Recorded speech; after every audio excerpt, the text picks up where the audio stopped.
Feel sharp? Be sharp. Use Gillette Blue Blades with the sharpest edges ever honed. Gillette's Cavalcade of Sports is on the air. From Ebbets Field, here in Brooklyn, Gillette presents the World Series. Afternoon, baseball fans everywhere. It's the old redhead, Red Barber, with Mel Allen, greeting you for the Gillette Safety Razor Company as the New York Yankees and the Brooklyn Dodgers warm up for the fifth game of the State Championship Classic. Gillette, maker of world-famous Gillette razors, blades, and shaving creams, has leading events in various fields of sport the year round. Gillette also broadcasts and telecasts the major boxing match of the week every Friday night. This is a perfectly beautiful day from the standpoint of the weather. It couldn't be nicer. The temperature is right at 80 degrees, a completely clear, blue, sunny sky. The field is an apple pie shape, and the question now is what goes in this fifth game as the Dodgers are dormant. In other words, Brooklyn is 2 down with 3 games to go. The Yankees, as you know, lead 3 games to 1 in the best 4 out of 7. So this one has to be more seriously considered than any other that has come about. And for those of you who haven't looked in the little red book of baseball records or who are not quickly conversant, only twice in the entire history of the World Series, going back to 1903 when World Series as properly constituted began, has a team behind 3 games to 1 come on to win. In 1903, the Boston Red Sox did it in the first World Series. The last team to do it was the Pittsburgh Pirates against the Washington Nationals in 1925. So, there you have that. Now, about the pitches. It is, as expected, Vic Raschi, the big towering 21-game winner, who is coming back for his second shot. Raschi, who has been charged with the sole Yankee defeat. So Raschi is going to get another opportunity this afternoon. Vic Raschi, and as Casey Stengel smilingly says, Raschi is starting and Joe Page is ready in the bullpen. For the Dodgers, it is the unpredictable right-hander Rex Barney, who can be as good as any pitcher and can be as wild as any. You think of the little girl in Longfellow's poem when you think about Barney. And to forecast how he'll pitch, well, you don't know. He can be very, very good, or, in other words, good enough as a no-hitter witnesses for itself 2 years ago. And Barney, of course, in the 1947 series, threw a very hard ball, was quite wild. And some of the big moments came in some of his strikeouts, especially one of DiMaggio with the bases loaded. In fact, he did that twice. So it is Barney going for Brooklyn. This is his first appearance in this World Series. He was in the bullpen 2 days, but he never threw in the bullpen at all. So as far as rest is concerned, he's completely rested. Manager Schotten, before definitely coming down to Barney, had a little talk with Preacher-O and wanted to know if by any chance the thin left-hander who pitched the 1-0 win in Game 2 thought that he should attempt this one today. And Rowe said no, he didn't think he had enough rest. Rowe, during the regular season, never pitched with less than 5 days rest, sometimes 7. He's quite slender of physique and quite frail. But, said Mr. Rowe, and he doesn't bat an eyelash, I'll pitch tomorrow. The lineups will be no surprise to you, I don't think. The teams are shaken down. So here they are. For the Yankees, as they go into Game 5, it is Rizzuto again leading off and playing a magnificent game at shortstop. Tommy Henrik, living up to every letter in the phrase that has been lovingly bestowed upon him in recent years, old reliable, Tommy Henrik at first base. Yogi Berra is catching. He says his hand is even sore than it has been, but he wouldn't get out of there unless 6 wild horses yanked him away from the plate. And I don't see any horses in the ballpark today. There's no room for anybody but ticket holders. Joe DiMaggio, and he, of course, is one of the most heartwarming stories in the series. One of baseball's all-time great players who has been plagued this year. First with that sore heel, and then virus pneumonia that bedded him. Yet he was able to come off of his crutches at one time and spark-plugged the Yankees to a win against the Red Sox when they needed it, then came out of a hospital and spark-plugged the Yankees in their last 2 games, which got them into the series. And DiMaggio so far has had 1 scratch single. He has struck out 5 times. He has fallen down twice in center field. DiMaggio in center. Perhaps the human interest story that's been most overlooked. This great ball player who is not having a great series. Now we have Tommy Brown, who was the batter yesterday with a double and a triple. Knocked in 3 runs, the winning runs. Brown at third. Woodling is in left field for New York. Mapes is in right field. His double sliced in the left field corner. Got in the first couple of Yankee runs and got them started yesterday as they won 6-4. Coleman, who's played a fine game at second base. And Vic Raschi coming back for his second start.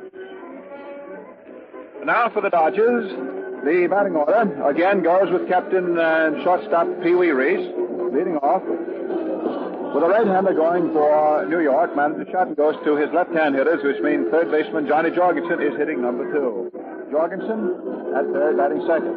Snyder in center field, batting third. Robinson at second base, hitting fourth. Batting fifth and in right field is Gene Hermansky. Carl Perello is still out with that injured right groin. He just can't go. Hodges at first base is hitting sixth. Marvin Rackley, who came out of the second game of the World Series at the stadium, if you'll recall, with a full muscle in his back, is a surprise nomination. Manager Schotten at noon, or an hour and 50 minutes ago, here in New York, thought that Olmo would be a starting left fielder. But Rackley apparently told him that he was all right, and manager Schotten has changed and is going with Rackley in left field. Roy Campanella is catching. And Campanella, yesterday, I think, impressed every baseball man in this ballpark with the fineness of his receivership. His throwing, the fact that he was in there digging pitches out of the dirt, that he was taking them out of the air, just about all that you could ask a catcher to do, he did. Campanella catching, and Rex Barney is the pitcher. And for the umpires, we will have the working rotation that we had in Game 1 of the series when it opened at the stadium. That means that Big Cal Hubbard will be back of home plate of the American League staff. Beans Ridden of the National League staff will be at first. Ridden is making this series his swan song. He's been in the major leagues 24 years. His health has not been too good. He was out several times during the pennant campaign with illness. He is quite light, about 15 pounds off weight, and he figures that he's going back to his adopted state of California and call it a day as far as umpiring goes as soon as this series is over.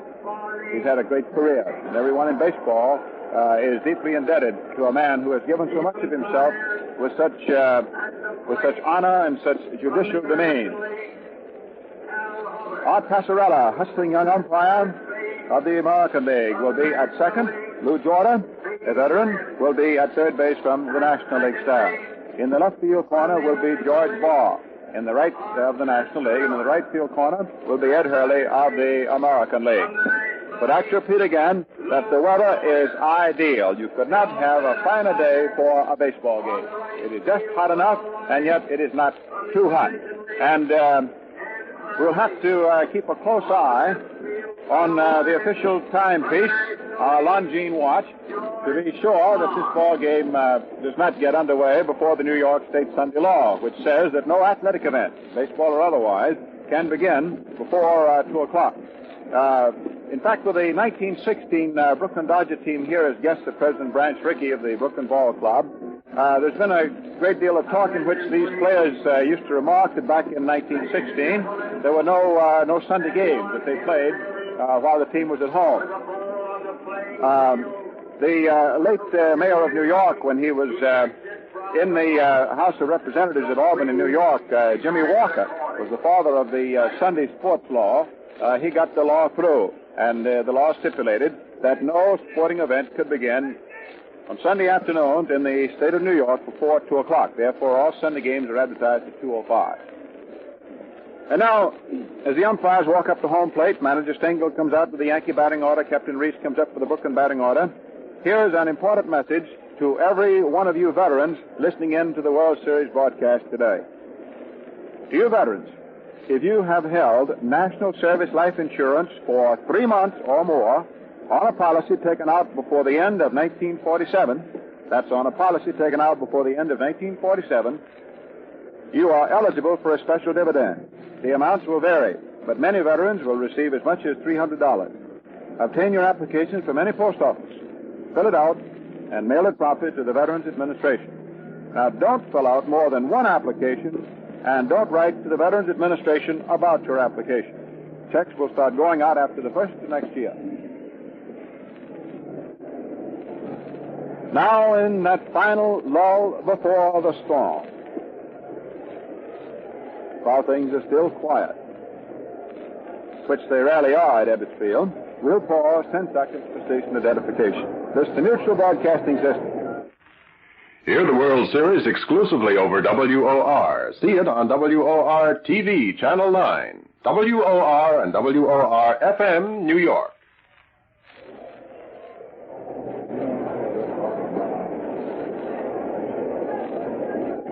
The meeting at home plate, 6 gentlemen in their blue serges, and 2 in what is called in the trade monkey suits. Reese handing over his batting cards, Casey Stengel handing over his. Each team representative comes up to home plate with 3 batting cards, and they must be identical. 1 set of cards, that's one from each team, is kept by the plate umpire. Then each team representative keeps his own batting card and one of the other fellows. So they have to be made out in triplicate. Rex Barney, who will start for Brooklyn and will take them on sooner than will Rashi of the invading Yankees. Barney has finished his warming up and has gone into the dugout, sitting down for a last-minute blow. And Rashi is just polishing off. He's just throwing sort of loosely back and forth, just getting the feel in his arm just right. There's a final refinement going on at home plate over ground rules. Big Cal Hubbard, who back at the plate today will act as the umpire-in-chief, is straightening out something to make certain that Reese and Stengel understand. Of course, anything about this ballpark and Stengel doesn't understand. He never will. He was in it as a player. In fact, he played on the first Brooklyn team that ever performed in this park. It was an exhibition game against the Yankees just before the season opened in 1913. Reese and Hubbard going over some point of ground rules, and Pee Wee's pointing out towards center field. Just what it is, I don't know. It's not very serious because George Barr grins and walks away. Reese is just needling somebody, and Stengel grins. And by the way, Casey Stengel was very pleased to be honored by the folks from Oakland, California. Casey, managed Oakland to a championship last year in the Pacific Coast League. And before the ball game began, City Commissioner Frank J. Ewell of Oakland presented a proclamation from the City Commission commending Stengel for the fine job that he's done in managing the Yankees to the American League pennant this year. So, the Dodgers are calm. The Yankees are quietly and serenely confident. The umpires are now scattered to their 6th defensive post. One lone groundkeeper is finishing off a smooth place where Rashi was last warming up. Now, no one is on the field but the umpires, and now the Dodgers take the field, and the battle will be joined.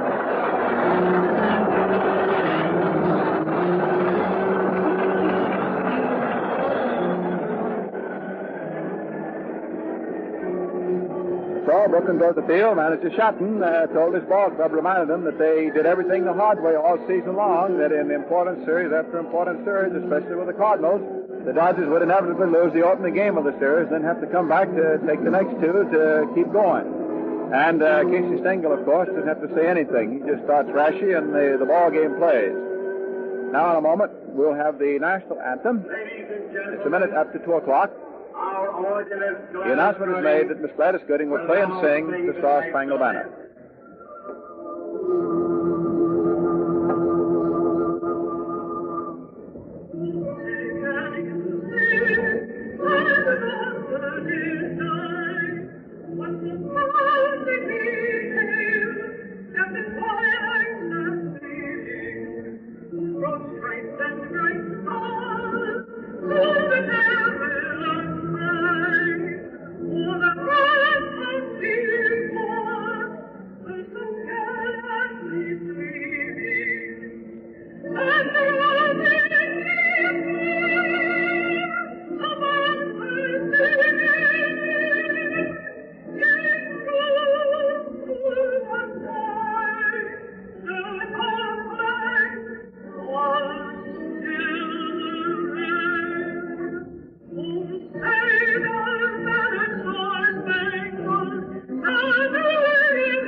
All the preliminary words have been written and have been spoken.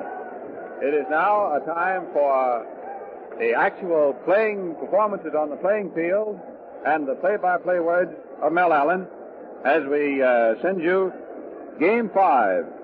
And Gillette is very pleased to have this in its cavalcade of sports. Mel, let me say again while you can hear it, it's great to work with a major league broadcaster, and here you are. Hello there, everybody. That goes double with me, Red. This program comes to you by authority of the Commissioner of Baseball. It's intended only for the private use of our audience. Any publication or reproduction of this program and commercial use of the program is prohibited. Roy Campanella's throw down to Jackie Robinson at second base. The ball whipped back around the infield and comes to rest in the glove of Rex Barney, who performed in the 1947 World Series with the Dodgers. In 3 games, he went 8 1/3 innings. I checked that he went 6 2/3 innings. Lost 1 game, did not win any, as Spec Shea beat him 2-1 in the 5th game of the 1947 setup. And so the right-hander, young right-hander, 23 years of age, for the Dodgers, starts the windup, pitching to Phil Rizzuto, and the first pitch is outside for ball 1. Rex Barney from Omaha, Nebraska. I called him 23. I should have said 24. He'll be 25 on December the 19th. In comes the delivery. Rizzuto takes outside again for ball 2. 2 balls, no strikes. The Scooter has a batting average in the series of 200. He's had 3 hits and 15 times at bat, all singles. Johnny Jorgensen's in close at third in the event of the bunt. Pee Wee Reese over toward the third base hole. Barney delivers outside again for ball 3. And now Johnny Jorgensen moves over from third base out to the mound to talk to Barney. And Carl Erskine sticks his head out of the Dodger dugout, starts to go down to the bullpen, is immediately called back for a moment. Now he's taking the walk down to the Brooklyn bullpen. He's trotting down now. You've got Jorgensen third, Reese short, Robinson second, Hodges first. Rackley left, Snyder center, Hermansky right, Campanella catching, Rex Barney pitching, 3 balls, no strikes to Rizzuto, and it's outside and low, ball 4, and the Scooter is on. Jackie Robinson trots over from second base now to talk to Barney. Tommy Henrich steps in. He's had 4 hits and 15 times at bat in the series for a .267 average. There have not been too many robust hitters in the series, it being predominantly a pitcher's classic this year, although yesterday the boys sort of broke loose a little. Outfield around toward right for Henrich, stands deep in the batter's box, in close to the plate. The pitch inside for a ball is a curve. Cal Hubbard almost went up with a hand. He was watching that one very closely. The ball broke, almost had the inside edge, but did not quite get it. You got Jorgensen about 10 feet off the third baseline, in on the edge of the infield grass, with Reese 3 strikes to the left, a second in halfway. Now the pitch, and Henrich takes outside for ball 2, and Rex Barney is starting out in very wild fashion. Time is called as Roy Campanella goes to the mound, and Captain Pee Wee Reese comes in from short, and there's action about to begin in the Dodger bullpen. A little conference around the mound, trying to settle Barney down.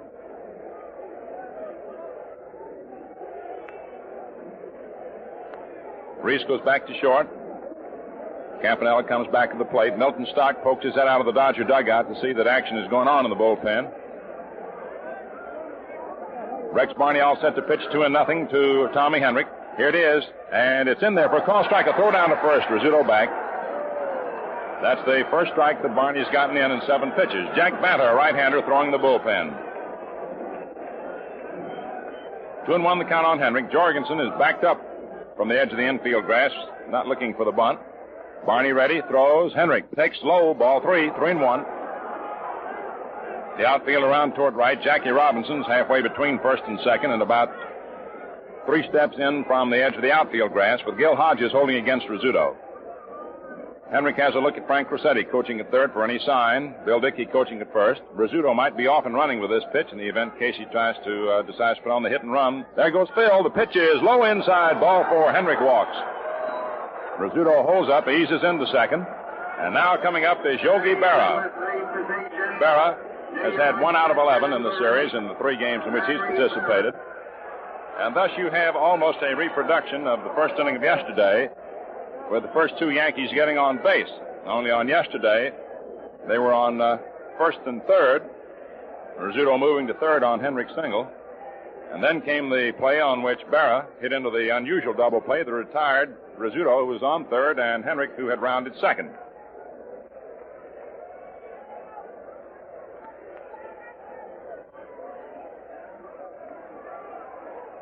Yogi squares away. Jorgensen in on the edge of the infield grass. 10 feet off third. Rizzuto moves off second. Henrik off first. Here's the pitch. Yogi takes inside. Ball one. He bluffed a bunt.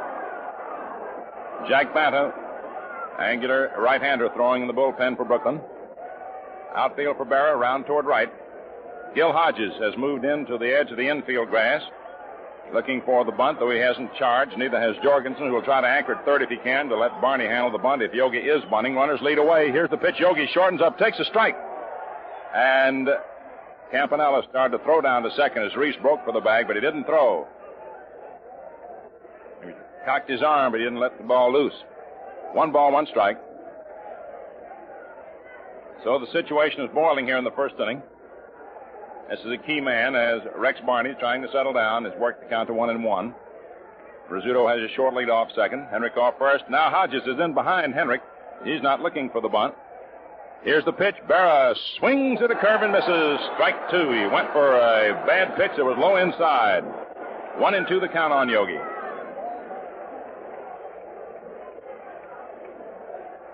Rex Barney, who walked the first two men, Rizzuto and Henrik's, now ahead of the next man, Berra, the count of 1-2. And, of course, Hodges is halfway back at first now, definitely not looking for any bunt. 2 strikes on the batter. Reese halfway at short, 3 strikes to the left of the bag. The stretch, the pitch, swung on, grounded foul down behind the bag at first, in behind Bill Dickey and into the Dodger bullpen. The ball retrieved along the right field line by the alternate umpire, Ed Hurley of the American League. George Barr of the National League stationed down the left field line. You've got Rackley in left, Snyder in center, Hermansky in right. That's the Dodger outfield today. They're playing Berra to pull. Barney gets his sign from Campanella. Now he takes his stretch. Rizzuto has his lead off second, Henrik off first. Here's the pitch, and Berra takes low into the dirt, and the ball is nicely blocked by Campanella. Keep it from being a wild pitch, and the count is 2-2. Barney has a world of stuff, but he, like the Yankees' Tommy Byrne, will have a difficulty controlling it. And when they can have their control down pretty well, they're tough to handle. Not easy to hit, in other words. 2 balls, 2 strikes. Top of the first inning, Rizzuto on second, Henrik on first. Reese trying to slip in behind Rizzuto. Now he backs away. Here's your pitch, and it's inside for ball 3. Full count on Yogi, 3-2. That pitch was very close to the inside corner. Possibly could have had it, but probably was below the knees, or at least it just missed it. Full count now on Berra. 3 balls, 2 strikes, nobody out. Rizzuto on second, Henrik on first. And young Rex Barney getting ready for an important pitch. They're all important in a World Series, but particularly is it important at this moment. There's Reese as it going down to second, trying to pick off, playing the balls off Reese's glove, and he stumbles over the umpire Passarella, and going to third is Rizzuto on to second, Henrik, and the ball is relayed into the plate by center fielder Duke Snyder on a peculiar play. As they attempted the pickoff, Barney whirled through to Reese. Rizzuto was getting back to the bag. The ball was high. Reese went up for the ball, and as he twisted around, Art Passarella, the umpire, is there to call the play, and Reese tumbled over him and could not get up off the ground, and there was the shortstop for the Dodgers and Art Passarella both on the ground, and the Snyder racing in to back up and keep Rizzuto from scoring. So it is an error charged to Barney on the throw, enabling Rizzuto to go to third and Henrik to second. So you have runners on second and third, 3-2 on Berra, and now Barney will take the full windup. Around comes the right arm, the pitch, and Berra swings and grounds it foul off to the right of the plate. The ball skips up into the box just to the right of the commissioner's box. Souvenir for a World Series fan. Full count then on Berra. Barney tried to help himself out of the jam with that pickoff play, but it didn't work, and resulted in an error charged to him, putting 2 men in scoring position, nobody down. And the 3-2 pitch on its way, and Berra swings and misses. Strike 3.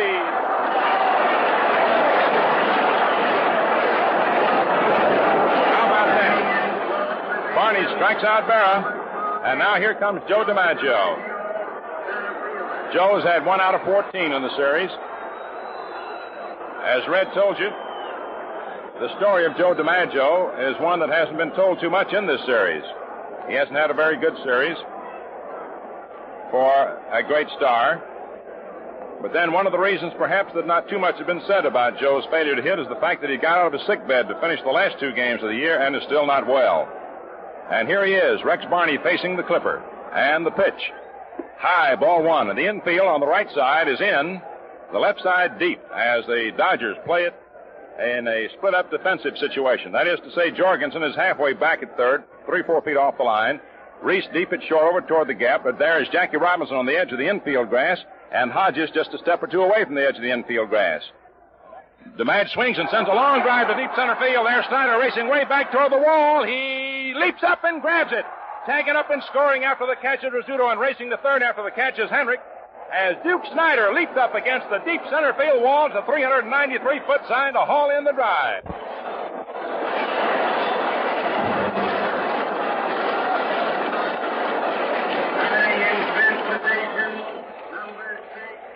DiMaggio gets a hand as he comes into the Yankee dugout, and Casey Stengel pops his head out and claps his hands and says, "Nice going, Joe." And Duke Snyder made a sensational catch as he went all the way back to the deep center field wall and leaped and caught the ball above his head. And now here's Bobby Brown with 2 down, 1 run in, 1-0, New York. Henrik on third, the pitch to Bobby, in there for a called strike. That's about as good a ball as DiMaggio has hit in the series. And had he been able to pull it just a little bit, it would have been up into the seats. It is almost into dead center field. Bobby Brown, left-hand hitter, chokes that bat. Barney throws. Bobby swings and hits one right back through the middle, out of a second into center for a base hit. Henrik comes in to score. Up for the ball is Snyder. Off the grass, throws on into Robinson, and the Yankees lead 2-0 as Bobby Brown continues his spectacular World Series hitting. 3 for 3 in 1947, and he has had in this series 3 for 8. Now 4 for 9 with that base hit. So a total of 7 out of 12 in World Series competition for Bobby Brown. And that's Bobby's 4th RBI in the series, and he leads everybody in that respect. Now here's Gene Woodling, left-hand hitter. The delivery inside the knees, ball 1. 2-0 favor the Yankees. And to refer to a situation that we always do, so manager's headache. Those bases on balls. That started the Yankees off in this inning. Barney stretches, checks his runner. The pitch. Right in there for a call strike. A throw down to first, not in time. Brown sliding back in. Hodges not bothering to tag Bobby because the throw's a little late. Gene Woodling the batter. Cliff Mapes on deck. 2 runs in. Top of the first inning. Barney again ready. Has a look. Here's the pitch. Curve, and is just outside for a ball. 2-1.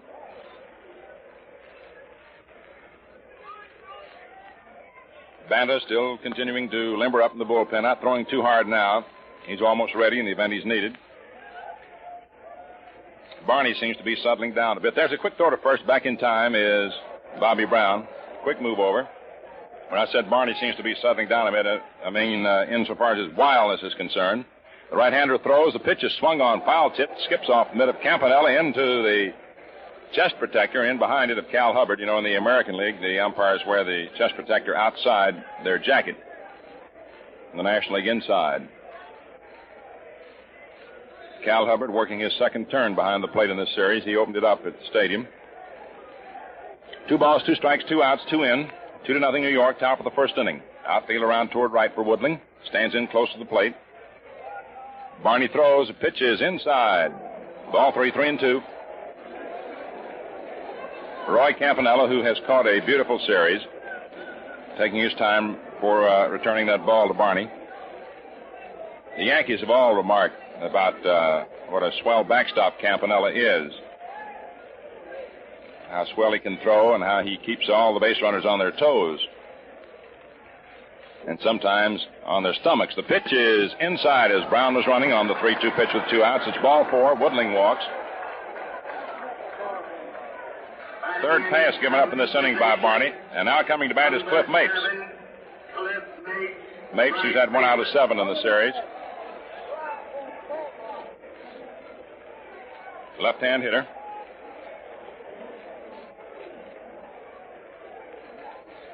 Brown on second, Woodling on first. 2 runs in. 2 men out. Infield is shaded around toward first. Rex Barney delivers. Mapes takes curve over for a call strike. Came in with a fastball motion and delivered a slow curve with it. Jorgensen, the third baseman, is halfway back, 6-8 feet off the line. Reese over towards second. He's about 3 strides to the left of the bag. Brown moves off second. Woodling off first. Here's your pitch. Swung on and foul tip for strike 2. Ball skips out of the mid of Campanella. Marv Rackley is over toward left center. Duke Snyder into right center. And Gene Hermansky is shading right center more than he would be the right field line. Not looking for Mapes to pull too sharply. Runners move away from first and second base as the pitch. And it's inside to Mapes. Right around the letters for ball 1. 1-2. Ball players are not prone to take too much of a toehold against a pitcher who is inclined to be a bit wild, as is Barney, or as is Tommy Byrne of the Yankees when he's working. The 1-2 pitch. It's just outside for ball 2. Curve. Mighty close. Barney figured he might have had the strike on that one. 2 balls, 2 strikes, 2 outs, 2 in, 2 on. Rex walks around the mound. Now he comes back on. Campanella gives him the sign, then sets up the target. Brown moves off second, Woodling off first. Hodges very deep at first. The stretch, the pitch. Swung on, it's a high foul going out of play to the left of the plate and out of the ballpark. The wind seems to be blowing from right out toward left. So that at the present time, any ball hit up into the air in the direction of left field would be aided by the wind. Held up, hit out into right field to some extent. Once again, Barney set, checks his 2 runners, leading off first and second. The pitch, curve, and it's inside for ball 3. 3-2. 2 pitches that Barney has delivered. 2 of the pitches that Barney has delivered to Mapes have been very close. Full count. 3 balls, 2 strikes, 2 outs. Reese came in a few steps, hollered something to Barney. Brown on second, Woodling on first. Will be off and running with this pitch. There being 2 down and 3-2 on the hitter. Stretch by Barney. There go the runners. The pitch is strike 3. Called a curve that broke over. For the Yankees, then, 2 runs. 1 hit. No errors for the Dodgers. 2 Yankees left on. 1 error for the Dodgers as we double-checked. That was on Barney's attempted pickoff at second when he threw the ball over Reese's head. 2 runs, 1 hit, 1 error, and 2 men left on. And the score at the end of the first half of the first inning, Yankees 2, Dodgers nothing. Draw your chairs up close, fans, while I put you next to the hottest razor buy you ever heard about. It's the sensational Gillette Super Speed razor set that's keeping clerks on the hop and sales zooming in stores all over the country. A, you get a fine precision-made Gillette one-piece razor that changes blades instantly and skims off whiskers easy as pie. B, you get a handy Gillette dispenser holding 10 factory-sharp Gillette blue blades with the longest-lasting edges ever produced. C, you get a handsome modern styrene travel case that's an eye-opener for convenience and serviceability. Yes, and get this. All 3, razor, dispenser, and styrene case, a big $1.75 value, are yours for just $1. Better hurry. Retail stocks are getting low. Ask for the World Series special, the modern Gillette Super Speed razor set, at your nearest store soon. Quick.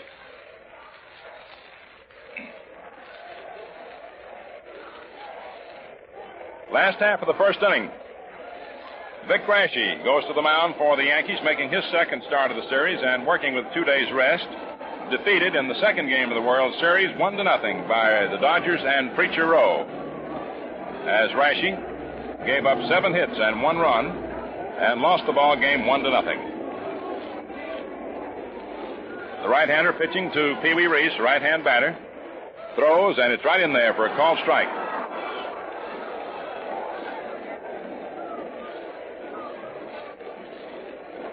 The official scorer has informed us that both runs for the Yankees were earned in the first inning. Here's a pitch, swung on, hit sharply short, one hop. Rizzuto grabs it, throws over to Henrik in time, there's one away.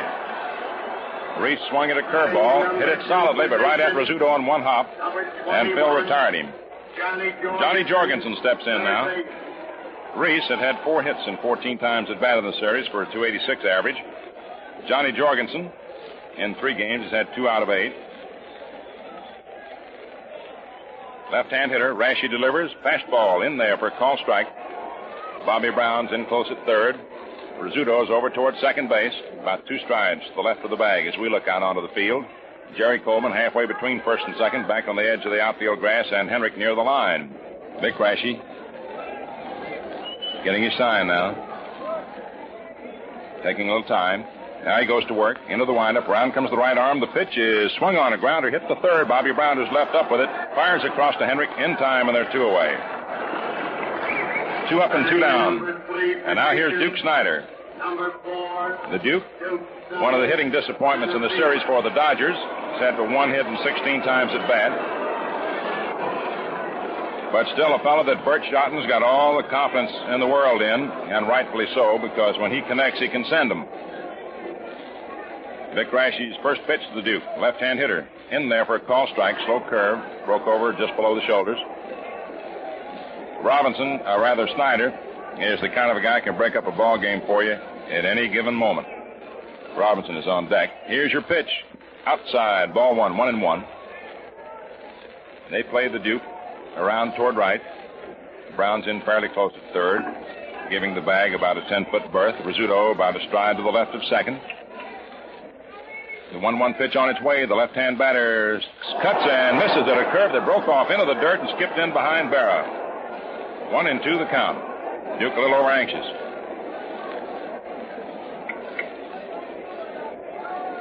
Jackie Robinson's on deck. Jerry Coleman, the second baseman, kicking at the dirt. He's back on the edge of the outfield grass and at a point halfway between first and second bases with Henrik deep 3 feet off the first base line. Melton Stock coaching at third, Jake Pittler at first for the Dodgers. Now the 1-2 pitch on its way from Rashi to Snyder. Swung on and missed. Strike 3, and he's out of there. No runs, no hits, no errors, nobody left on. And Snyder goes down striking out for the 6th time in the series.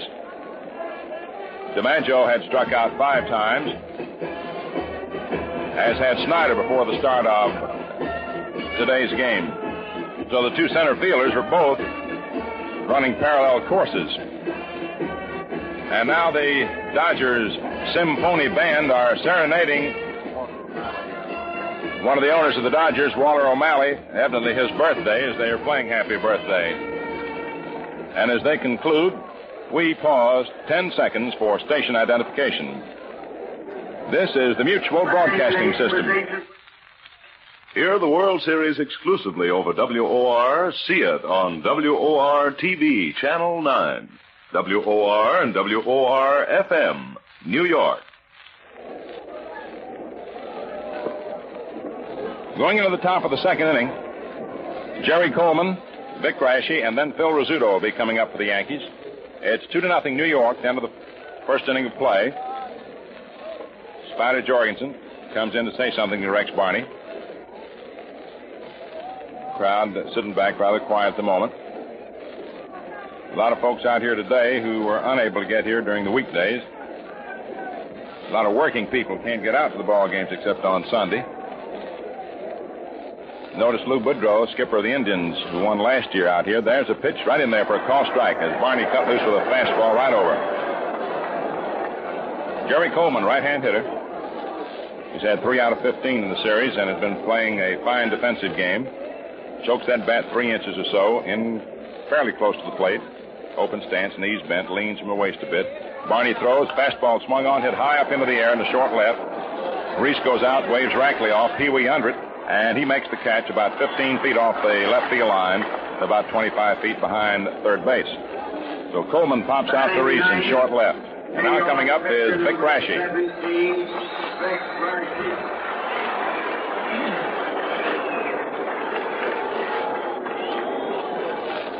Vic bats him right-handed. Outfield straight away. Infield shaded round toward third just a bit. And in a normal setup, here's the pitch. Just outside, ball one, fastball.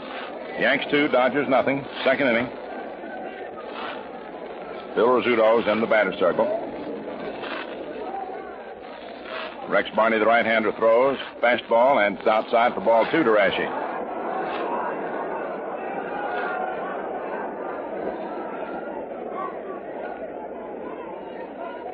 Two nothing count.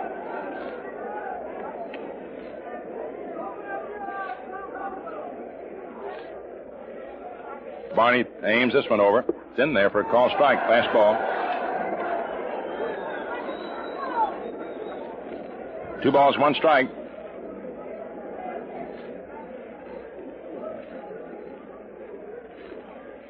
Now the delivery to Bick is inside and a little high, just around the shoulders. 3-1 the count.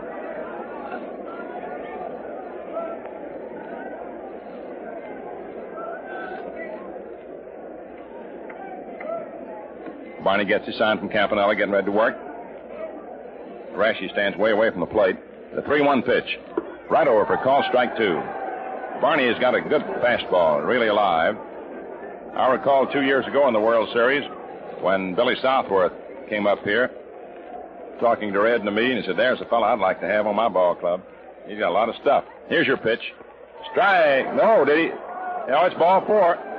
Hubbard started to go up with a hand, and he indicated as the crowd yells that he was merely pointing down to first base.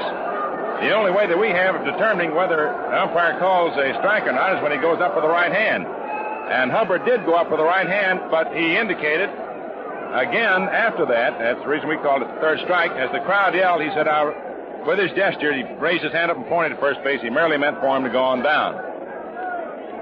So it was ball 4. That's the 4th walk given up by Barney. Time was called here for a moment. A little conference at the mound. Reese, Robinson, Barney, and Campanella, while Vic Rashi adjusted his windbreaker.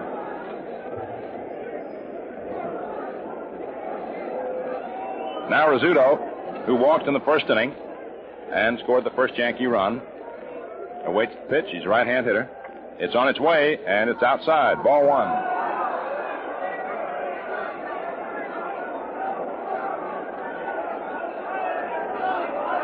And now Campanella turns and says something to Hubbard. Merely discussing the situation a bit. Barney figures some of those pitches that were close should have been called strikes on some of these batters. Gil Hodges walked over a few paces from first. Now we're ready to continue. 1 out, 1 on, top of the second inning, 2-0 New York. Barney throws. Rizzuto takes a strike call. Fastball in there.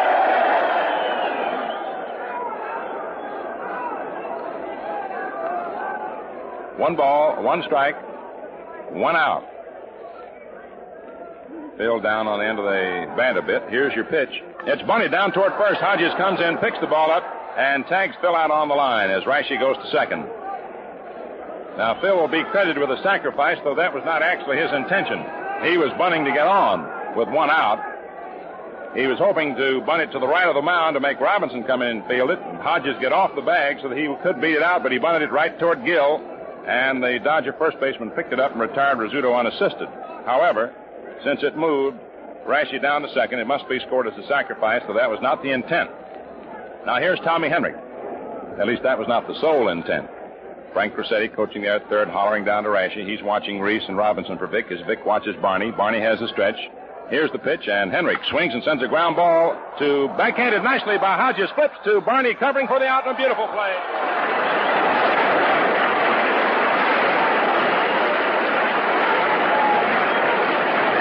Hodges backhanded that ball, which was hit into the hole between first and second, took a possible base hit away from Henry, flipped to Barney covering for the out. No runs for New York, no hits, no Dodger errors, 1 left on for the Yankees. Fans, Earl Torgeson, first baseman for the Boston Braves, is here watching the game with us. Earl, come in and say a few words to the folks. About Gillette Blue Blades? Can you name a better kind? You have me there, Mel. As far as I'm concerned, Gillette Blue Blades are absolutely top. Easy shaving? Not only that, but consistently good. You never find one that scrapes or pulls. fans buy Gillette Blue Blades. And you'll go along with Earl Torgerson, I'm sure. Earl, have you enjoyed the series thus far? Not very well. I'm too much of a Dodger fan, Mel. That National League. I'm rooting for that National League. Well, I can appreciate that. Rex Barney, you batted against him a lot of times, haven't you? Yeah, he has a world of natural ability. Should be a great pitcher. Well, getting that control down, of course, is his biggest problem, and he seems to be settling down just a little bit. Yeah, I hope he does. Earl, how's your hand? I know you got getting along all right, Mel. It's a little stronger now. It's feeling better. You expect by the time spring training rolls around to be fit and ready again to go with the Boston Braves? I hope so, Mel. Well, much obliged to you, Earl. All right, thank you very much. Earl Torgerson dropping in to visit with us for a little while. And now we're ready for the last half of the second inning. Jackie Robinson leads off for the Dodgers. Robinson's had 2 out of 12 in the series. He'll be followed by Hermansky and Hodges. Vic Grashy, the right hand, into the windup throws. Robinson takes outside for a ball as he bluffed the bunt. Brought Brown charging in from third. Henrik is deep at first, and Jackie looked as if he's going to try to shove one out towards second. Jerry Coleman's only 2 strides to the right of second. Henrik near first, a lot of room in there. Here's your pitch. Swung on, lined right to Coleman as he leaps and grabs it.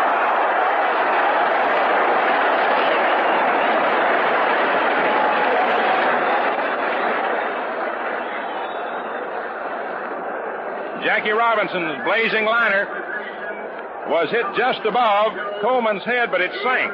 It was a sinking liner and sank off to his left, and Coleman speared it glove-handed for a brilliant play, robbing Jackie Robinson of a base hit.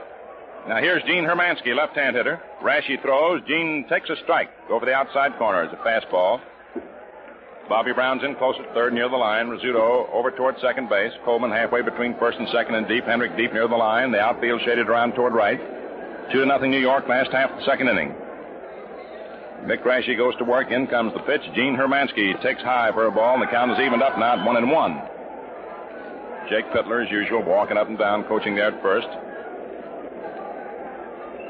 Gil Hodges on deck, going through his usual batting, preceding his batting motions, adjusting his cap. Here's the pitch, and it's inside to Hermansky for ball 2, 2-1. Berra turns and asks Hubbard where the ball was. It was close.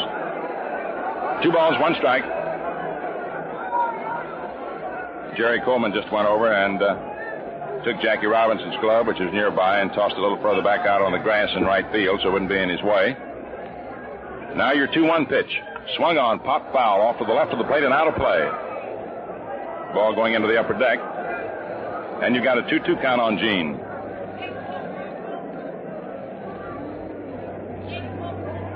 Rashy fumbling around with the rosin bag. Has a new ball to work with. Working with 2 days rest, he's taking his time. In talking with fellows like Rogers Hornsby, for example, and other old-time baseball greats, they say that pitching with 2 days rest is not so rough, really. The 2-2 pitch. Curve is swung on, drilled out in right center field. There's Mapes racing over, and he takes it for the out. Hermansky didn't get a good cut at that ball. If he'd have hit it solidly, it'd have gone a lot further. Hornsby said that most of it's in a pitcher's mind. And he referred back to the old days when the pitchers used to work very frequently with very little rest. Gil Hodges, right-hand hitter, awaits the delivery from Rashy. It's fastball over for a called strike.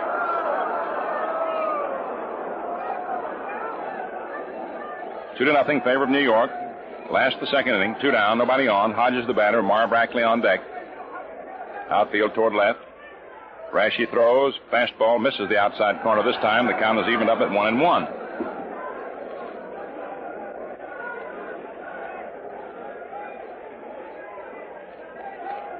Big Gil, boy from Petersburg, Indiana, who made the change from a catcher to a first baseman and has developed amazingly rapidly and shows promise of becoming a very outstanding first baseman if he already hasn't done so. 1 ball, 1 strike to count on him. Rashy into the windup. In comes the pitch. Swung on, hit sharply out to short. Rizzuto is right up with the ball. Fires the long way to Henrik, and it's in time for the out. The Scooter showed a flash of his brilliance that has put him into contention for the most valuable player award in the American League this year, as he raced to his right, took that ball deep over toward third, and threw Hodges out. No runs, no hits, no errors, nobody left on, and the score at the end of 2 innings, 2-0 in favor of the Yankees, with the Yankees owning the only hit in the ball game thus far. Now, as we move to the third, the Yanks will come up with Berra, DiMaggio, and Brown. It was good to see Ty Cobb out here and chat with him before the ball game. And he is among the most excited of all the fans here at this World Series.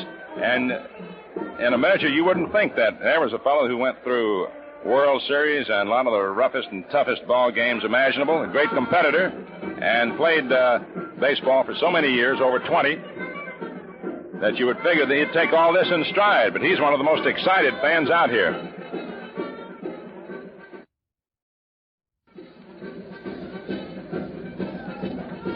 The Dodgers Symphony Band entertaining the crowd today. Top of the third inning, 2-0. For you late tuners in, the Yankees got 2 runs in the first inning when Rex Barney started off in wild fashion, walking Rizzuto and Henrik. An attempted pickoff play at second. He threw the ball away. Rizzuto went to third and Henrik to second. And after Berra struck out, DiMaggio drove Snyder to the center field wall to take his drive. Rizzuto scored after the catch, and Brown singled Henrik home.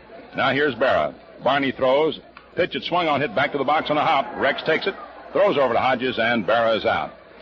Yogi went after that first pitch and bounces out to Gil Hodges. And up comes Joe DiMaggio, on whom Duke Snyder made a spectacular play in the first inning. Duke went all the way back to the center field wall, 393-foot mark, leaped high into the air, and took the ball up over his head. So the Clipper steps in, and Rex Barney starts to work on him. The right-hander fires. Pitch is inside at the belt for a ball. The outfield is around toward left. Gene Hermansky almost half facing the right field line. He's way off of it. Third inning, 1 out, nobody on, 2-0 New York. The delivery swung on, lined out to center. Here's Snyder coming in fast, and he makes a glove hand catch to the ball. Sensationally, how about that?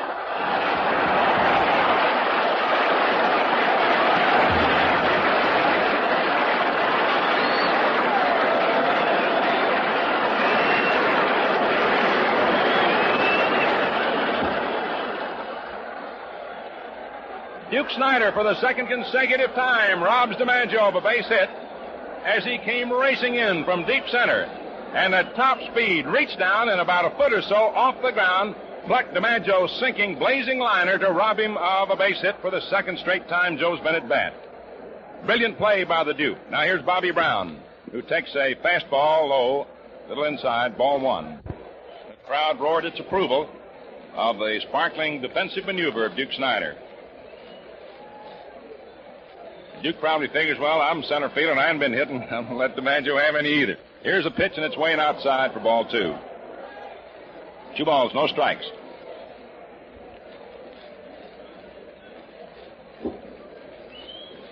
DiMaggio himself remarked, he said, I've got only 1 hit in the series, and that was what we term a bleeder, a little roller he beat out.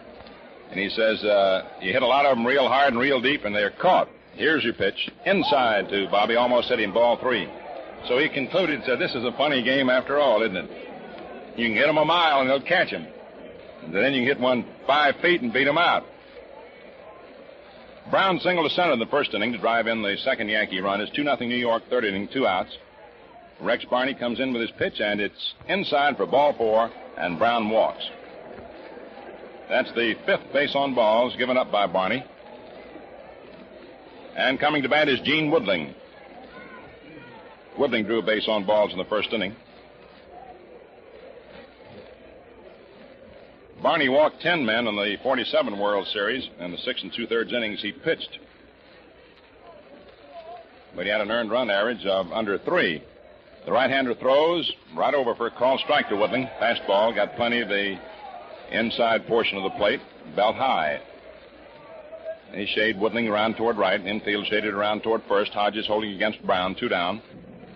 In the event the Dodgers pull this one out of the fire and stay alive in the series, the scene will shift to Yankee Stadium for tomorrow. And in that event, we'll be back on the air at our usual time of 12:45 Eastern Standard Time. Today we started an hour later than usual because of the New York State law. The pitch. Swung on, hit solidly to Robinson's right and out into the right center. There is Brown rounding second on his way to third. Snyder up with the ball. Whips his throw to third. Cut off by Reese. Woodling holds first. It's a solid line single to right center field. Jackie darted to his right as the ball hit the skin part of the infield after starting out as a liner, but as he attempted to backhand it, he couldn't quite get to it, and he went on out there for the base hit.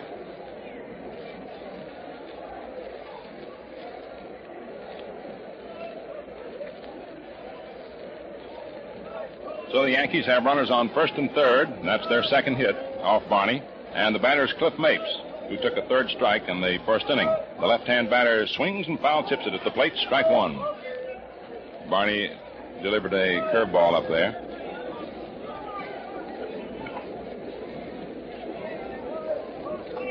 One strike to count. Brown on third. Woodling on first. Hodges holding against Gene. Banta starts to work the bullpen again for Brooklyn. Rex Barney stretches, pitches. Mapes takes outside for a ball. Fastball at tip-off. Frank Corsetti has a look into the dugout. See if Casey Stengel's got anything in particular on his mind. Frank passes the signs along. Barney again ready, throws. Mapes started to swing and held up at a curve. It's inside, and Mapes, in his effort to hold up, fell away from the plate to his knees. 2 balls, 1 strike.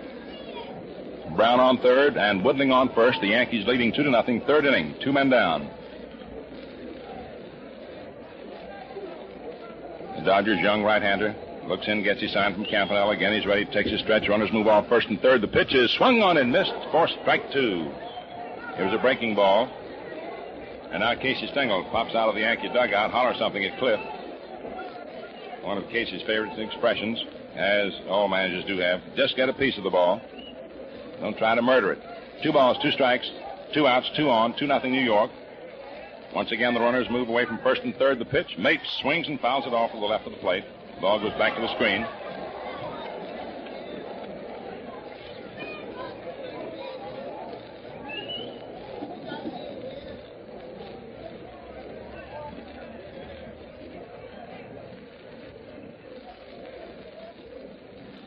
Barney with a new ball to work with. 2 balls, 2 strikes on Cliff Mapes. Brown on third, Woodling on first. Again, the right-hander has the stretch. Runners move. The pitch. It's low inside for ball 3. Barney looks in as if to say, that was close, and it was.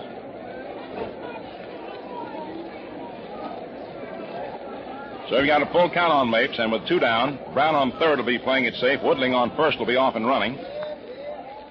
Barney stretches. Woodling ready to go. There he goes. The pitch is outside, ball 4, and they're loaded up.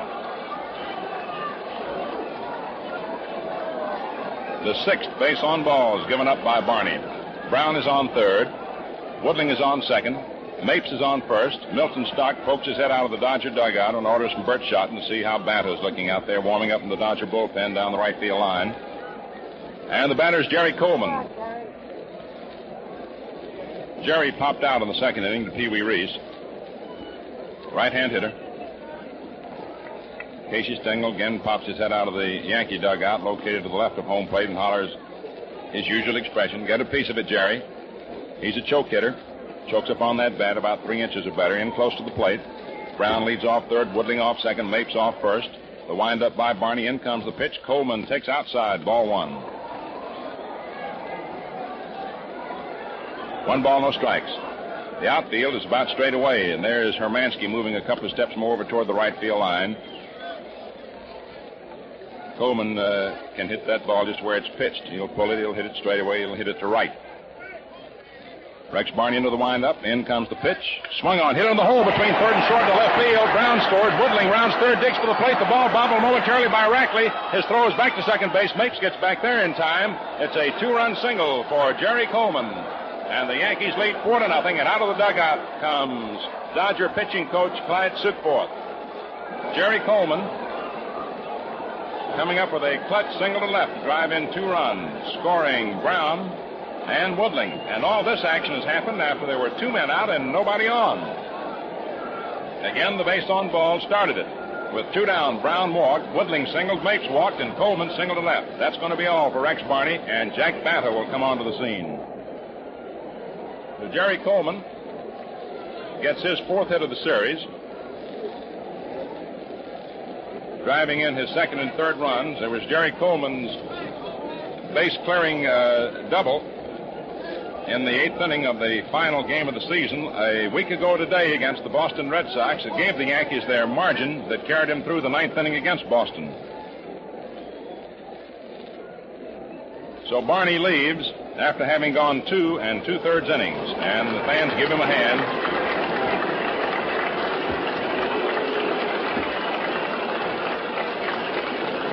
He, like Byrne, is tough to hit, but wildness causes the trouble. Barney only allowed 3 hits, but he walked 6. Struck out 2 men. Attention, please. And now Jack Banta comes on. Number 11, Jack Banta.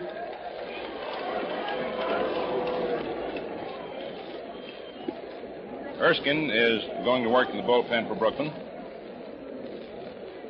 Banta has been in 2 games previously, working a total of 3 1/3 innings in this series, allowing only 2 hits and giving up 1 walk, striking out 2, and has not allowed any runs.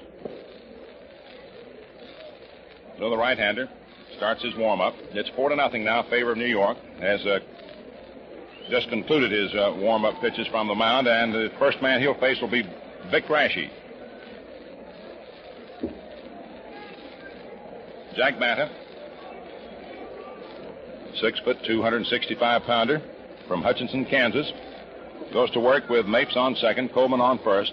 His delivery to Raschi is curve swung on for strike 1. It looks as if Vic swung at that ball after he's already in Campanella's mid. Looked like he couldn't make up his mind whether he wanted to or not. Raschi walked in the 2nd inning. 2 runs are in here in the 3rd, 4-0 New York. Banta ready. Throws. Pitch swung on, hit through short into left center field for a base hit. Mapes rounds 3rd, comes in to score. The throw goes to 2nd, and Coleman dives back into the bag as Vic Raschi smacked a solid single to Reese's left into left center to drive in the 3rd run of the inning for New York, scoring Cliff Mapes. And it's 5-0 in favor of the Yankees. And now coming up is Phil Rizzuto as Gil Hodges goes over the mound to talk to Jack.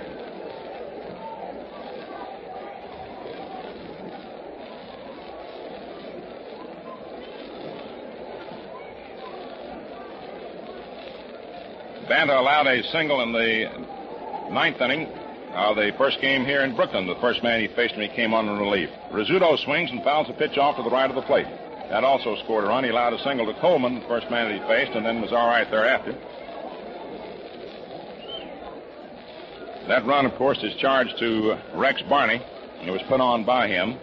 Coleman's on second. Raschi on first, 2 down, 3 in, 5-0 Yankees. Phil Rizzuto takes low for a ball, 1-1. The Scooter walked and sacrificed previously. He's not been charged with a time at bat in this ball game.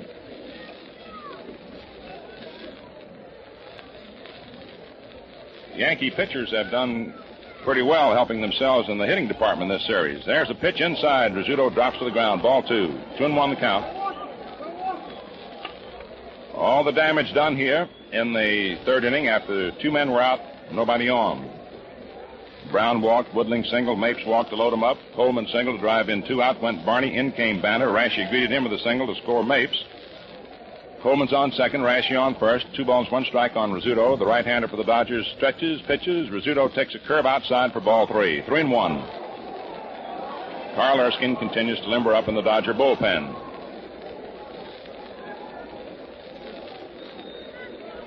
Banta kicks the dirt out in front of the rubber.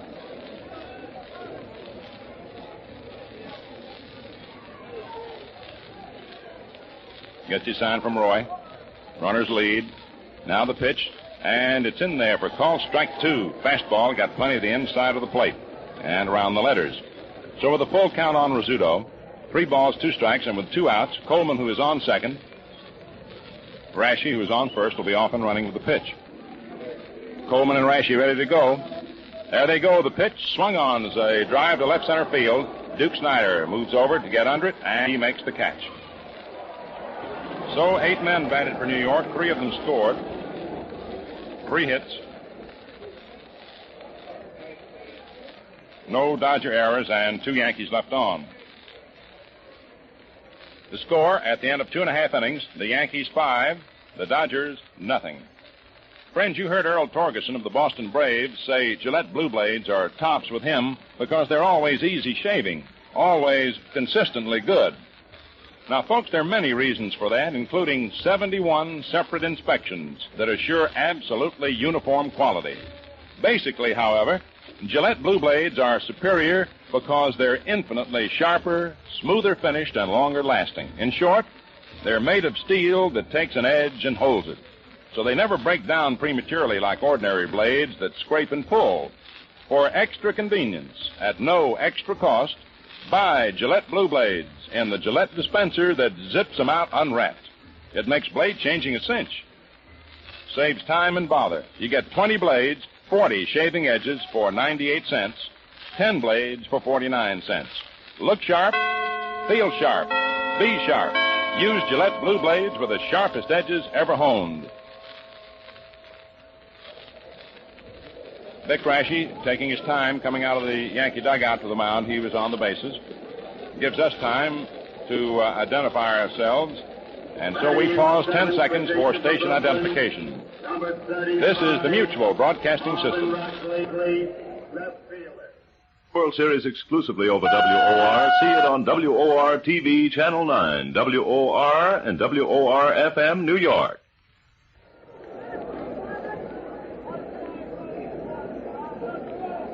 This is Mel Allen speaking to you from Ebbets Field. Red Barber and I very happy to bring you this World Series, which is the 11th consecutive one brought to you by the Gillette Safety Razor Company. And Jim Britt doing the television, Rene Canizares beaming it to our Latin American neighbors. And now in the last of the 3rd inning, first pitch is in there for a call strike to Marvin Rackley, a left-hand batter. Marv, a 5'10", 170-pounder from Walhalla, South Carolina. Raschi throws. It swung on and fouled off the chest protector of Cal Hubbard as he got by Vera for strike 2. 5-0 favor of New York, last of the 3rd inning. This broadcast is also being heard around the world through the facilities of the Armed Forces Radio Service. Our troops, our boys and girls in service wherever they may be stationed. Raschi studies Berra's sign, going to work. Around comes the right arm, in comes the pitch, and it is swung on and foul tipped but into the mid of Berra for strike 3. We had to hold up and wait to see if Berra held on to the ball, as did Cal Hubbard, before he would call him out. And now here's Roy Campanella.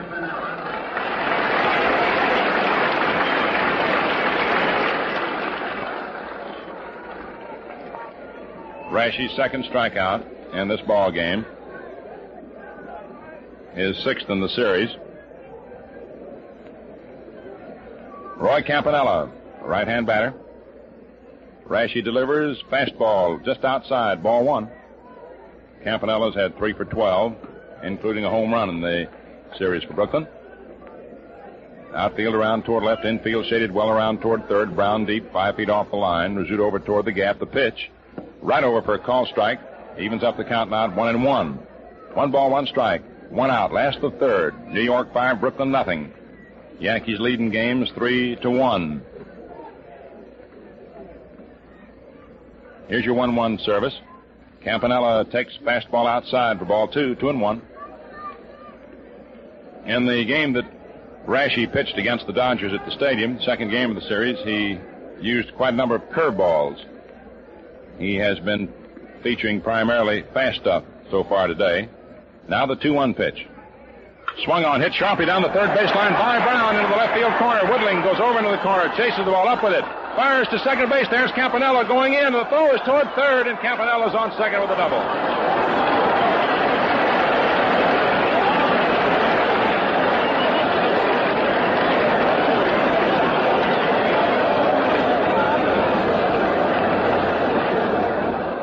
Gene Woodling after he fielded that ball, we were watching Campanella and figuring Whitling to be throwing to second. But instead, he fired toward third. It caught Brown a little bit off guard, and it got by him, but Berra was backing up. And it's a double for Campanella, the first hit given up by Rashi.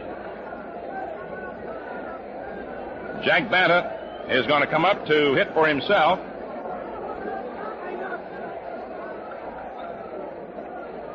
Jerry Coleman's over to talk to Rashi.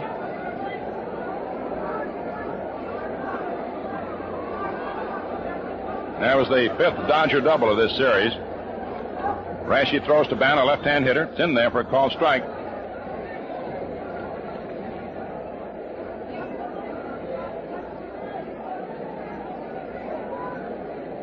Banta is figured to be only a fair hitter as a pitcher, but anytime a man's up there swinging a bat, you got to be wary of him. The curve is swung on, a ground ball hit to Henrik. He's up with it. Outruns Banta to the bag. Going to third is Campanella. They're two down, and coming up is Pee Wee Reese. Banta grounds out to Henrik unassisted. Rashi ran over to cover, but Henrik said, "I'll take him," and did. Now we go to the top of the Brooklyn order. And here's Pee Wee Reese. Grounded to Rizzuto in the first inning, hitting a sharp one-hopper to the scooter. Brown moves in close at third. Ready to move in on a top ball.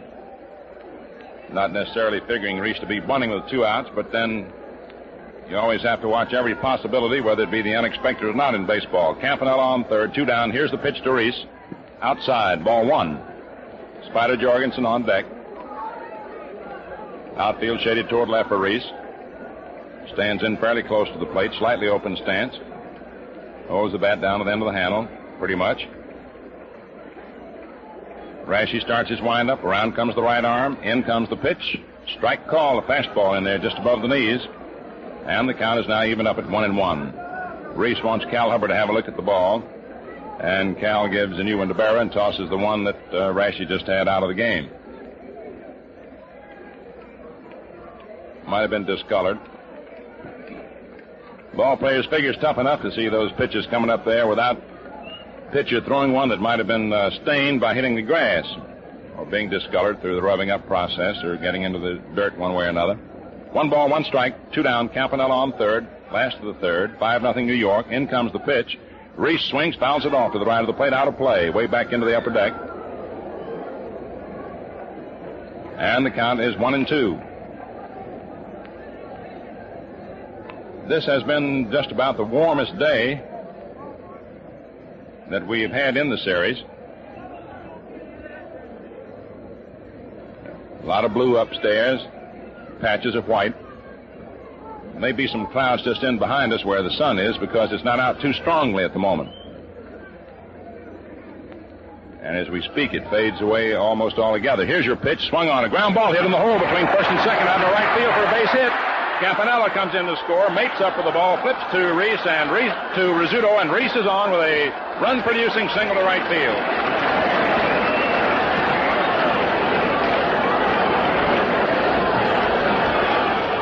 So the Pee Wee came through in the clutch. He's one of your great money ball players, getting his 5th hit of the series and driving in his 2nd run. Hit the ball to the opposite field, on the ground, in between first and second, where the Yankees were least expecting them to hit. It's now a 5-1 ball game, and here is Spider Jorgensen, left-hand hitter up, the stretch by Rashi. The pitch, swung on, it's a high pop-up out back of second. Rizzuto is under the ball, waiting for it to come down, Reese running, and Phil makes the catch for the out to end the inning. 1 run for Brooklyn, 2 hits, no Yankee errors, 1 left on for the Dodgers, and the score at the end of 3 innings. And the totals, the Yankees 5 runs, 4 hits, no errors, 5 left on. Brooklyn 1 run, 2 hits, 1 error, and 1 man left on. Red?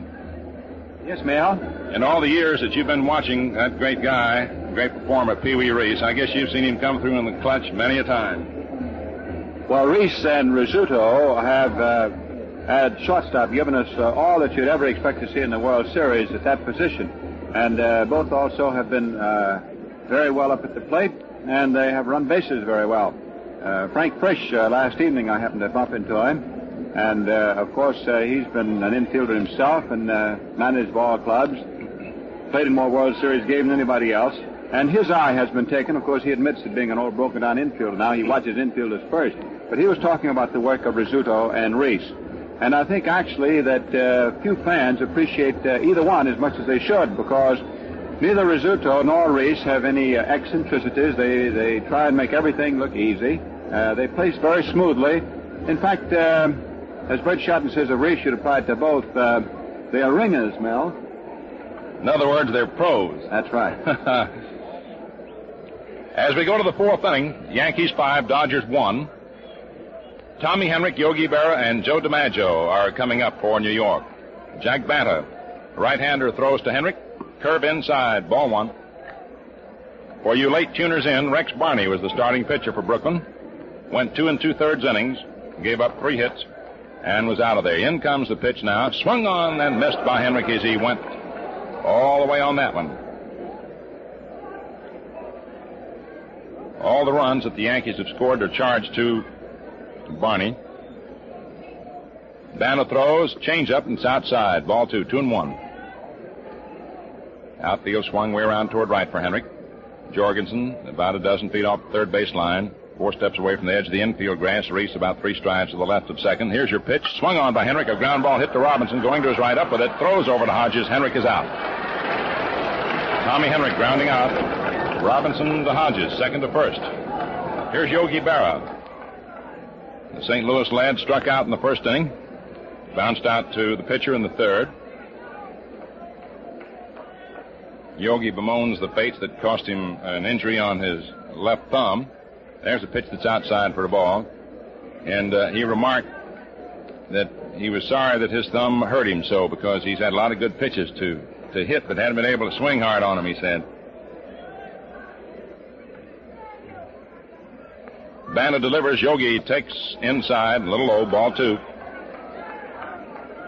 2 balls, no strikes. 1 out. Fourth inning. Yankees 5, Dodgers 1. Outfield, infield set up. Same for Berra as for Henrich. Right-hander Jack Banta comes in with pitch that's outside, the curveball. 3-0 the count.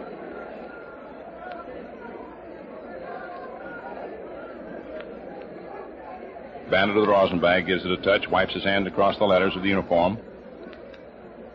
Getting ready for that 3-0 pitch, aims it over the plate, and it is in there for the called strike, 3-1. Gil Hodges, deep at first, and almost on top of that first baseline. Jackie Robinson halfway between first and second and back deep. Now the 3-1 pitch from Banta to Berra. Swung on, lined right to Hodges for out number 2.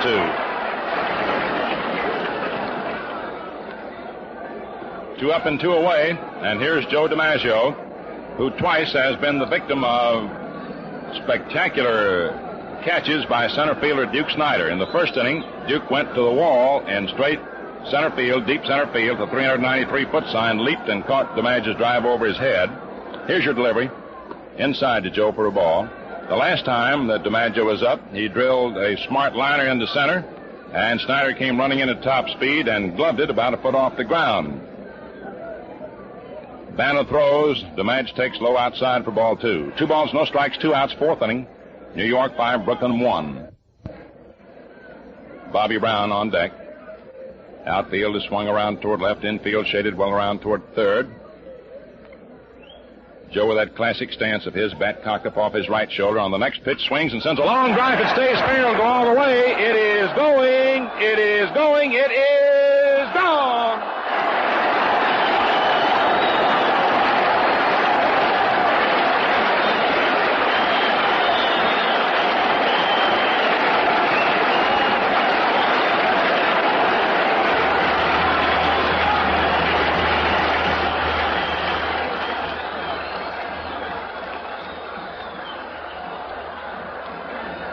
DiMaggio made sure this time nobody was going to make a spectacular catch, and the boys greet him because he's had a rough series in the base hit department, and the entire team practically came out and met him in front of the dugout and patted him on the back.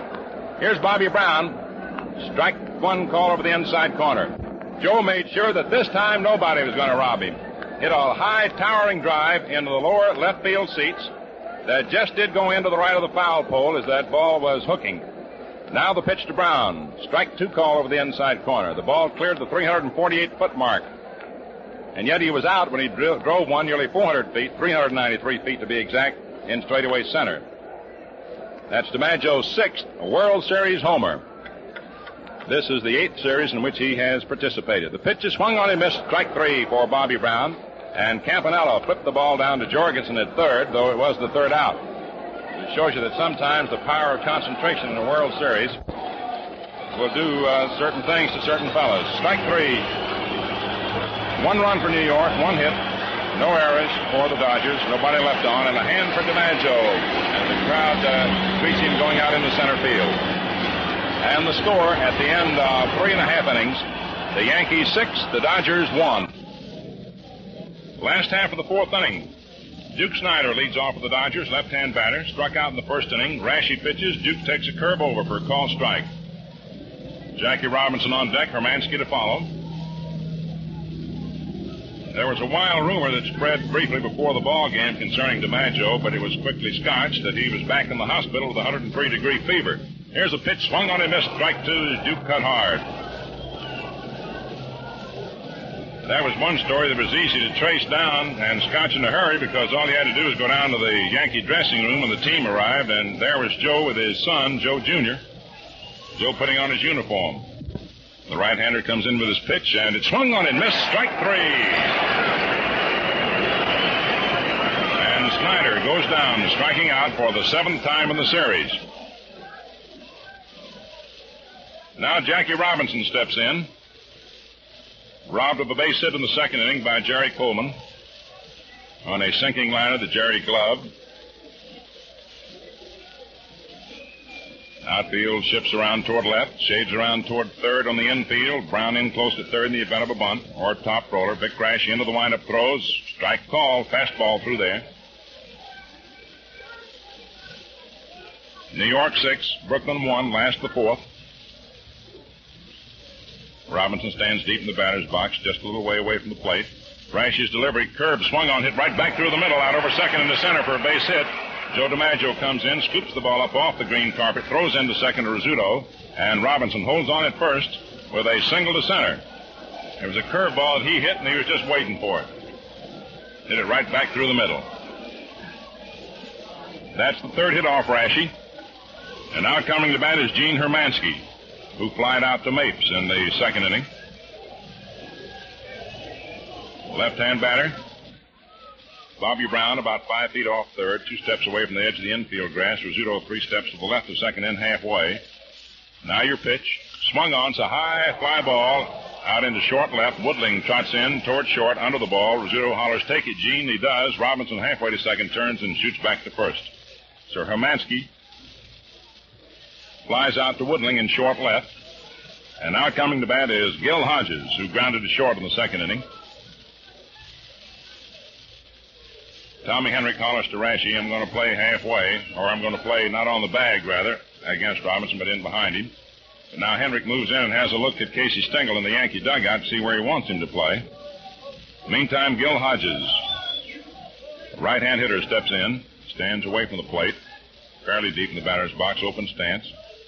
Outfield around toward left. They play him to pull toward left field. Here's your pitch. Curve, and it's inside for a ball. 1 ball, no strikes. We'll watch Jackie Robinson for you in the event he does decide to take off and try to steal second. Jerry Coleman moves in a step or 2, hollers something to Rashi. 4th inning, New York 6, Brooklyn 1. Woodling is way back deep in left. Rashi stretches. Robbie dances off first. Hendrick moves over to first. Here's the pitch, and it's outside. Ball 2. 2 balls, no strikes. Robinson danced off first as if he might be thinking of going down, and Hendrick, who was in behind him, then came dashing over to first. Rashi had a look, but instead of throwing to Hendrick, came into the plate with it. Robinson widens his lead a bit, stretched by Rashi. You look at Jackie. There's the pitch, and it's in there for a strike. Jackie bluffed a dash to second that time, thought he was going to go. 2-1 the count on Hodges. Robinson and Hodges now exchange glances. Two men down. Rashi with a stretch. A look. Here's your pitch. Swung on. Lined out in the right field corner, and Robinson might possibly score on. He's rounding second, headed for third. Mate plays the rebound beautifully. He throws in to Rizzuto and holds Hodges to a single, and Robinson to third. Cliff Mate's beautiful play of that ball off the right field wall held that blow to a single as Hodges lined it into the right field corner, and Mates, who was over in the right center, dashed over and played the rebound perfectly to keep Jackie Robinson from scoring and keep Hodges from taking the extra bases. So Hodges lined a single into the right field corner, sending Robinson to third. And the batter is Marv Brackley, who struck out in the third inning. And immediately, Carl Erskine starts to warm up in the Dodger bullpen, with Bert Shotton evidently having in mind the injection of a pinch hitter for Banton should Rackley, who now is at bat, and Campanella, who follows, get on. Score, Yankees 6, Brooklyn 1, the last half of the fourth. Robinson on third, Hodges on first. Two men down, Rackley left-hand hitter up. Stretch the pitch. Outside, ball one.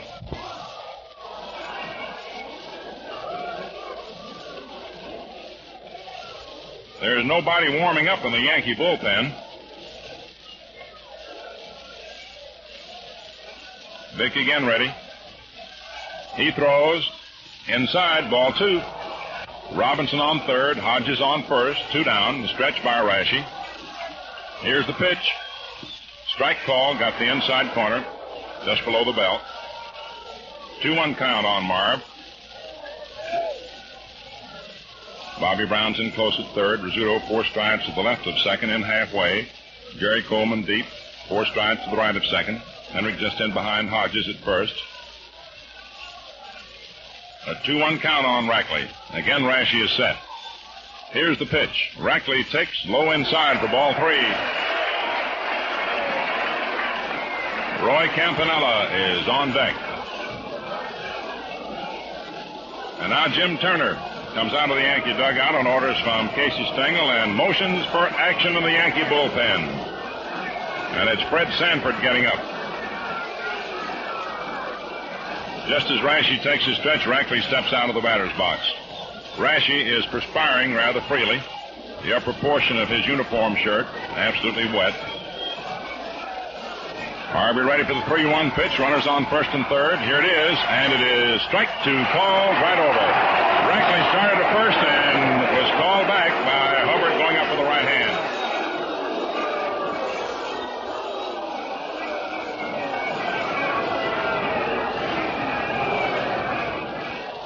So you got a full count on Rackley. 3-2. And with 2 down, Robinson will be playing it safe at third. That is, he'll make sure that the ball is hit somewhere before he starts running. Gil Hodges, who's on first, on the other hand, and who is forced, will be off and running with the pitch. So the stretch by Rashi. There goes Hodges. The pitch is swung on and missed. Strike 3. How about that? No runs for Brooklyn. 2 hits. No errors for the Yankees. And 2 men left on for the Dodgers. And just as Rashi was on the verge, he recovered in time to strike out Rackley in the clutch. And so the score at the end of 4 innings, the Yankees 6, the Dodgers 1. Your totals, the Yankees 6 runs, 5 hits, no errors, 5 left on. Brooklyn 1 run, 4 hits, 1 error, and 3 men left on base. This is Mel Allen with Red Barber bringing you the World Series from Ebbets Field. Gene Woodling up, takes a pitch inside for ball 1 as we go to the top of the 5th inning, with the Yankees leading 6-1. Woodling walked and singled to center. Right-hander reliever Jack Banta throws right over for a called strike fastball, and the count is even up at 1-1. The fans exercising a prerogative are hollering at the umpire. In comes the pitch, and it's high and outside for ball 2. 2-1. 2 balls, 1 strike. The men in blue do a great job. Without them, baseball wouldn't be what it is. The 2-1 delivery on its way. Swung on. There's a long drive to right field. There's Hermansky racing back. The ball's off the scoreboard. Gene plays it off. Now Snyder comes over to get it. It rolls away from Gene, and there's Woodling sliding into second with a double. Gene Woodling lines a double off the scoreboard in right center field. The rebound got away from Hermansky. It didn't rebound directly at him, but at an angle. And Duke Snyder, figuring that possibility, came racing over from center field to grab the ball, but his throw into second was not in time. And Woodling is on with a double off the right field scoreboard.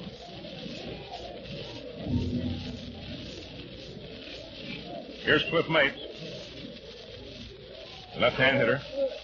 Banda's pitch, curve inside, ball one. Mapes struck out and walked.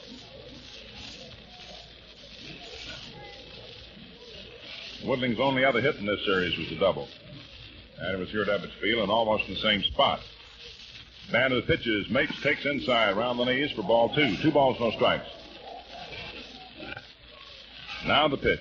Way out. It's bunted at for a strike and missed by Mapes. That pitch was way outside. But Mapes had his mind made up he was going to bunt and did. That ball was 2 feet outside. So it's a 2-1 count. When I said a moment ago that Woodling's only other hit in the series was a double, I meant prior to today. Today he's had a walk, a single, and a double. Woodling moves off second, 6-1 New York, 5th inning. The pitch is bunted out toward the mound. There is Vanna up with it, throws over to Hodges for the out. Moving to third on the play was Woodling. It's a sacrifice for Mapes, as Casey Stengel with a 6-1 lead. Figures every other run he can get now means just that much tougher road the Dodgers will have to hold to stay alive in this World Series. Mapes is out as he bunts down the first base line. Banta to Hodges. Here's Jerry Coleman. Jorgensen moves over from third now to talk to Banta. The attendance today, 33,711. Gate receipts, $167,165.45. The players, of course, get their shares out of the first 4 games. And it has been estimated that the winning team share will be just a little over $5,000, and the losing team share just a little over $4,000 per player. Infield in comes the pitch. Jerry Coleman swings and sends a ground ball to Hodges. Gets off his glove. Here comes Woodling taking the plate. The throw is in and not in time. Woodling scored as Hodges had grabbed the ball, stepped on first to retire Coleman, and almost had the chance for an unusual double play at the plate. But he threw in a hurry, off balance, and off to the right of the plate into the dirt. It had to be blocked by Campanella, and he was at least 5 to 10 feet away from the plate up the first base line and had no chance to get Woodling. It was an unusual play with so much happening at once that you couldn't get it all in at one time. Woodling had come up the line from third, but when the ball was hit sharply to Hodges with the infield in, Woodling decided not to go, but when the ball skipped off the glove of Hodges, he came on in. Now Rashi takes fastball in for a strike. The ball skipped off the glove of Hodges, rolled across the foul line. He grabbed it, stepped on first in time to get Coleman, then threw to the plate trying to get Woodling, who then decided he ought to run. Now the pitch, swung on and missed, strike 2 by Rashi. So Coleman is out, Hodges unassisted, is credited with a run batted in, his third of the ball game. The Yankees lead 7-1. Rashi, who walked and singled, on the next pitch takes over the outside corner for called strike 3. 1 run for the Yankees, 1 hit, no errors for the Dodgers. Nobody left on for New York, and the score at the end of 4 1/2 innings of play, New York 7, Brooklyn 1. And as we get ready to go into the last half of the 5th inning, all set to move into the Gillette microphone, is Red Barber. And it's always great to be able to work with a great announcer. Red, I mean that from my heart. It's always a wonderful pleasure to be able to associate with you on these World Series broadcasts or any other. Thank you, Mel. And that's a two-way street. Now Big Rashi trying to nail down the World Series to New York. Makes his first pitch to Campanella a good one for a call strike as we move along with the last half of the 5th inning. Big crowd sitting and sort of stirring restlessly. The Yankees on top of a big score now, 7-1. Curveball is over for a call strike. 0-2. That was a nice one that he spun off. Rashi on the mound. This is his second appearance. As Mel pointed out to you, he started the second game. He's coming back with 2 days rest. He won 21 ball games, was a strong man on the mound staff of the Yankees, and Casey Stengel, out of nothing else than sentiment, would give his biggest winner, who pitched the pennant-winning game Sunday, an opportunity to go today. Throw, curve low outside, ball 1. What we mean by sentiment was that if Stengel had started somebody else and the Yankees had won today, then Rashi would not get a chance to get even with the boards. He was the losing pitcher in game 2. So that's why he drew the assignment today, among other reasons, of course. It may very well be that Stengel thought he was his best possible pitcher anyhow. Curve outside, and it's ball 2. 2 balls, 2 strikes. For the Berra, who's had to catch through the series with a bruised left thumb, every one of these pitches hurts him. That's a jar there as that ball settles in that catching mitt. Berra down to give the sign. Big Cal Hubbard, working balls and strikes, standing directly behind the receiver. Here's the right-hander's 2-2 pitch. Fastball swung on and fouled straight back on the screen and out of play. Campanella is up for his second at-bat. Rashi was just moving along with the efficiency of a well-oiled machine and knocking off the first 7 batters. So Campanella doubled in the 3rd inning. And 2 down, Reese singled him over. Brooklyn's run. Outfield very much around toward left. There's a slight breeze that is blowing out toward left, but it is not a too strong game factor. Campanella hits a high foul, back out of play again, still 2-2.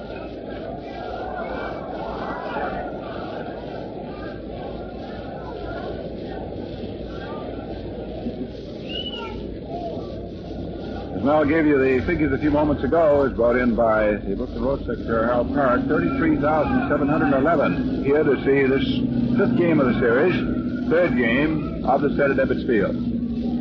Now let's see. The Sunday game carries on. Rashi pitches again, 2-2. Campanella hits a hot line drive right at Rizzuto, and the fine little shortstop holds it as he drifts into the hole between 3rd and short. So, 1 up, 1 away. Last half of the 5th. The Yankee defense has been extremely sound. Outside of a boot which meant nothing, the way Reynolds was pitching the opening game by Coleman, there have been no other mistakes. Now a pinch hitter, Tommy Brown, a right-hand batter, is coming up to hit Sabata. Sabata, who has relieved for the last 2 and the 3rd innings, is out of there. And Brown, making his second appearance as a pinch hitter, he's 0 for 1. Slender right-hand hitter takes a fastball through there for a called strike. Rashi, who is primarily a control pitcher, is making his pitches good as early as he can on these hitters. He's pitching with a 6-run lead. Works. Curveball too high. And it is 1-1. 1 ball, 1 strike. Brown hitting for batter in the last of the 5th. Rashi not wasting much time. Carl Erskine is the only pitcher working in the Brooklyn bullpen, throwing to Sam Narron, so we presume it will be he who will come on to pitch against the top of the Yankee batting order in the 6th inning. New York 7, Brooklyn 1. Fastball swung on, fouled off.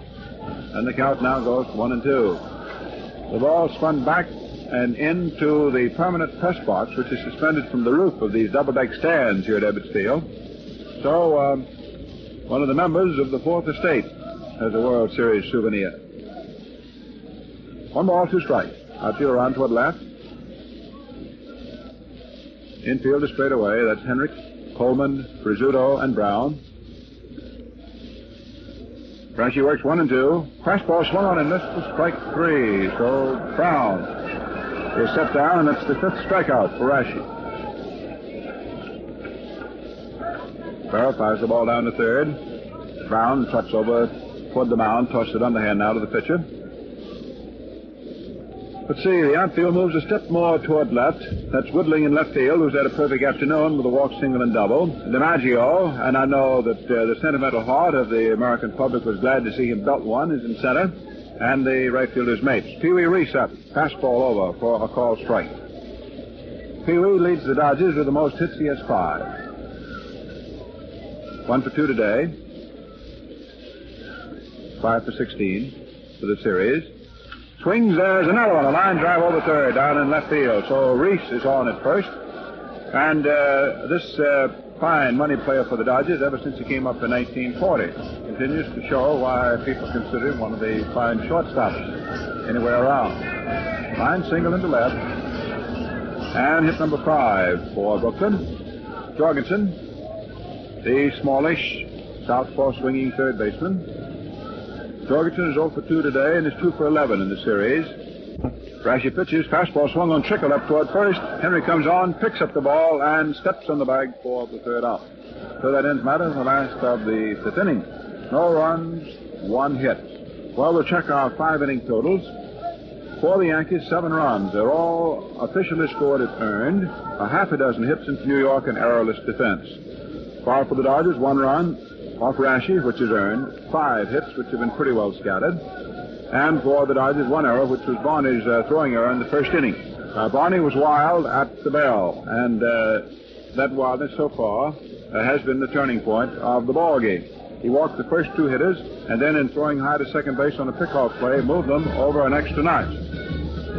Well, that's the Brooklyn Dodgers Symphony over saluting now the commissioner and Governor Dewey, and playing He's a Jolly Good Fellow. Speaking about the runs being officially scored as earned a moment ago, we'd like to comment that the work of the 3 official scorers as appointed by Commissioner Chandler has been very sound and very sure. The official scorers are Roscoe McGowan of the New York Times, Milt Gross of the New York Post, and Lou Niss of the Brooklyn Eagle. Erskine has been officially announced and is out on the mound. Warming up his right arm, preparatory to taking over. Erskine. Carl Erskine. He'll be pitching to Rizzuto, who's had a perfectly grand series to cap a splendid year all season long in the American League. Little shortstop has only been up officially once so far this afternoon. That was a fly ball to center field. He walked to begin the ball game, which was as pivotal a play as you can get. Then he got the sacrifice in the second inning when he was bunting, presumably for a base hit, but still moved a man over, so therefore he was officially scored as a sacrificer. He has 3 hits for 16 official at-bats. He's a tough target. He has good eyes, very quick with his wrists, and he is small, just a little bit over 5 feet. In fact, when you see him in street clothes walking around with these athletes, you figure, well, gee, that must be the bat boy. Little Rizzuto, who can play this game, but just as big fellows as they come. Erskine makes his first pitch of fastball in under the hands for ball 1. We said that Erskine was a smallish right-hander. Well, of course, he's a pretty good-sized fellow compared to Rizzuto, but he's small as pitches usually go. Delivers, fastball inside, and Rizzuto, who had stood up to it, apparently had his mind set for a curve or something, had suddenly backtracked there at the last split second. 2-0. Outfield shaded toward left. Third baseman Jorgensen is off the bag, suspicious of a bunt. Hodges is a couple of steps up at first. Robinson up at second. Fastball in, under the hands for ball 3. So Rizzuto is in the catbird seat now as far as the count is concerned. 3-0. The Yankees out in front, 7-1. Barney, who started in 2 2/3 innings, walked 6 men. Didn't take many hits to capitalize in a bushel basket full of runs. Throw, missing for ball 4. So Erskine gives up the walk. This is the 7th Yankee to get a free ticket. Rizzuto for the second time has walked, and he's at first, and here is Tommy Henry. Infield up halfway. Henry runs up his over bunt, then takes, and it's a called strike. Up goes that big right hand, even bigger Cal Hubbard. Hubbard back at the plate. Reardon at first base. At second, Passarella. Jordan at third. In the foul corners, Barr in left and Hurley in right. Erskine in position. Checks first. There goes Rizzuto. There's a curveball chopped into right field. A hit-and-run play. Rizzuto wheels right around second. Comes on into third. Rackley wheels. Throws into second base. The shortstop race. And it's a hit-and-run single into left field for Henry. So Erskine has no sooner come on than he's drawn a couple of totters, a base on balls, and a single. And Yogi Berra, who is 0 for 3 today, in a crouch, swings and drives the ball foul into the right field corner. He really swings that wood. When he first came up to the Yankees, they didn't know where in the world they were going to play him. whether they were going to catch him, play him in the outfield, or just what. But they knew they were going to play him, or as Bucky Harris said a couple of years ago, anybody who can swing that bat's going to be out there playing. Swing it the way he swings it. And he swings it. Infield is up, hoping for a play at the plate. The Yankees leading 7-1 and pressing forward here in the sixth inning. Nobody out, men at first and third. There's a fly ball into left field. Brackley is going back underneath it. Rizzuto tags at third. There's the catch in deep left. The throw goes to second, conceding the run and holding Henrik to run at first to first base. So, for New York now, 8-1. And Berra bats in a run with a long fly ball to left field. The Yankees have now scored in 5 of the 6 innings in which they have come up to the plate. And Big DiMaggio gets a big hand. Joe finally hit one. I know he must feel immeasurably better. He hit that home run in the left field corner in the 4th inning. His second series hit and his first real solid hit. The other was a squibber up toward third. Outfield toward left. Joe swings as a high pop fly into short right. Second baseman Robinson is out. Under it, and takes it. Henrik holding on at first. 2 men are gone. And Tommy Brown, who continues to play great ball in the World Series. Let him get in the series, and he almost takes over the show. Henrik at first, ready to set sail. Dickey coaching at first base. Frankie Crosetti at third. Infield is now all in shadow, so is left field. Center field and right field still have sun. Erskine delivers. Curve swung on, drilled into right field. It is fair by about a yard in the corner. And here is Henrik wheeling into third. The ball gets away from Hermansky. Henrik is being waved on in by Crosetti. The throw is being relayed by Robinson. Henrik comes on to score. And 2/3 goes Brown. The ball gets away from Campanella. And here is Brown coming on in to score, standing up at the plate. So that was probably scored as a triple and an error. The high bouncing throw from right field to Hermansky got off the leaping form of the catcher, Campanella, and went back to the stands. It could be scored as a double, as the throw-in, and as an error, or a triple and an error. However, it's a run batted in by Brown down into the right field corner. Gives him another one. The Yankees get 2 more runs over to go out in front 10-1. And Clyde Sukforth begins that slow death march out to the mound. He is the fellow that takes the news after the pitchers to manage the shot. That is scored as a 3-bagger, and the error is being charged against second baseman Robinson on his relay. I told you that Robinson relayed the throw, and I think a moment later I hastily said that the right fielder's throw bounced high over the catcher. It was Robinson's relay, and Robinson is charged with the error. That is a triple for Brown. That's all for Erskine. He's out of there, and here's Hatton coming on for the second straight day. A triple for Brown. That's the second time he's tripled. Well, I guess Hatton knows how Erskine feels because Brown tripled off Hatton yesterday. Brown, a 3-bagger in the right field corner, and never stops running on the concomitant error, which is charged against the second baseman. Brown scores.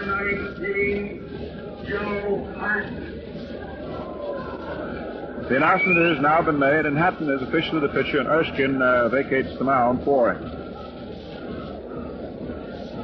Tommy Henrik is scored officially as coming all the way in, of course, on the 3-bagger.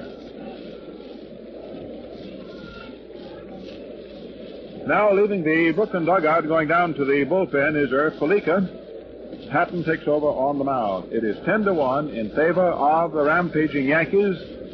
And Casey Stengel himself seems to be visibly relaxed down there in the Yankee dugout. I don't think he's particularly concerned now about events. He's got a lot of pitchers, especially one guy named Joe Page down the bullpen. Of course, he's got one that's going very well on the mound. And the percentages are stacking up higher and higher with the American League champions. They're leading now by an aggregate score of 10-1. Now Hatton's about ready to go, and the batter that he'll pitch to is the left-hand hitting left fielder, Gene Woodling, who's had a perfect afternoon. And with this huge margin, Stengel is not making the reverse by pinch hitting with a right-hand batter. Hatton throws, fastball in there for a called strike. Nobody on. The first 9 runs for the Yankees are to be scored as earned. Whether the 10th one is to be scored as earned or not remains to be seen. The error was not of the out-making variety. Pitch, curveball low, 1-1. Woodling, who walked in the first inning, singled into center in the third and doubled in the 5th. Scored 2 runs. 3 hits for 8 official at-bats. Fastball is in under the hands, and it is 2-1. 2 balls, 1 strike. The Yankees, of course, leading in games 3-1, and leading in runs in this one with the Dodgers' Dormy, 10 runs to 1. 2-1 pitch, swung on. There's a drive into left center field. She's in there for a base hit and past practically, at least for a double. Here's Woodling coming into second, standing up to continue his bid for a perfect afternoon, and this makes all 10 of the Yankee runs earned. So a solid line drive double for Woodling, which gives him 3 for 3. His third hit. His hit charged to Hatton, of course. The Yankee runs, the first 5 charged to Starter Barney, the next 2 to Batter, the next 3 to Erskine. Hatton, of course, is completely responsible for Woodling at second base. Cliff Mapes, who is 0 for 1 officially, 1 for 8 in the series, left-hand batter, 1 for 8 in the series, left-hand batter, takes a high inside curve for ball 1. His base hit yesterday was a very big one for New York.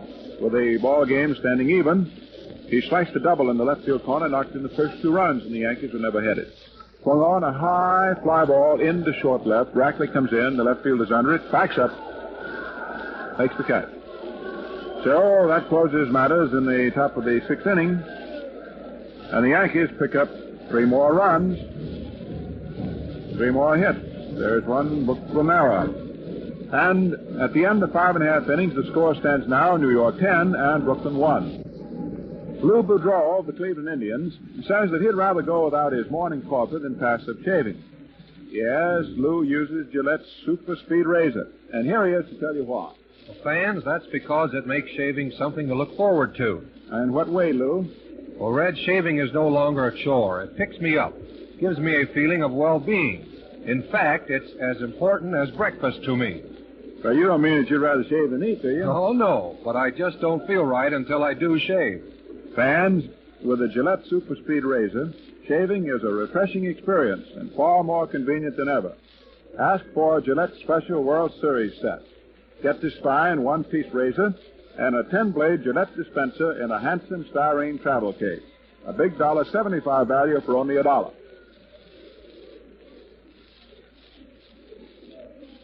Last half of the 6th inning, the Yankees 10, the Dodgers 1. Well, to be perfectly factual about it, if Brooklyn can pull this one out today, this is going to be an explosion that will be topped pretty much only by several of atomic origin. However, this is an unpredictable ball club, a dead game ball club, and it's a ballpark that is fated for the unexpected. That's almost taken for granted around the Diggins and Flatbush, so let's hold on and see. Duke Snyder, first up, last of the 6th. Right-hander Rashi pitches, and Snyder swings, dusts the ball out deep into left center field, and it's in there for a base hit, comes off the wall. Snyder's coming into second base. Woodling throws in, and it's a double for Snyder. The ball gets through from Coleman, but Rashi backs up the play, and Snyder's content to stay at second, lashing out with a double. So the Duke, who's been swinging away, and a double up the alleyway and left center field. This gives him his second World Series hit. This is hit number 6 this afternoon off Rashi. The Dodgers, trailing by 9 runs, have only 2 alternatives, as they say in baseball. You swing or you take. In other words, you swing to hit and you take to try and get a base on balls. 10-1 New York. Rashi's uniform shirt now becoming sweat-stained as he's been toiling steadily along. Big right-hander. Robinson, who is 1 for 2 today, backs out as Rashi gets all set. Time is called. Robinson has 3 hits for 14 at-bats. Outfield toward left. Jack runs up as over Brunson, takes a pitch inside for ball 1. Snyder at second, and of course we'll try and run the bases conservatively. Manager Stengel steps to the front of the dugout and says, look out for the bunt again. The pitch. Fastball that is outside just by a tick for ball 2. Rashi trying to keep control of the situation with a 9-run lead, delivers in there for a called strike. He hasn't been fooling with his curve so much. He's been primarily a fastball pitcher this afternoon. 2 balls, 1 strike. Robinson swinging, fouls it back. 2-2.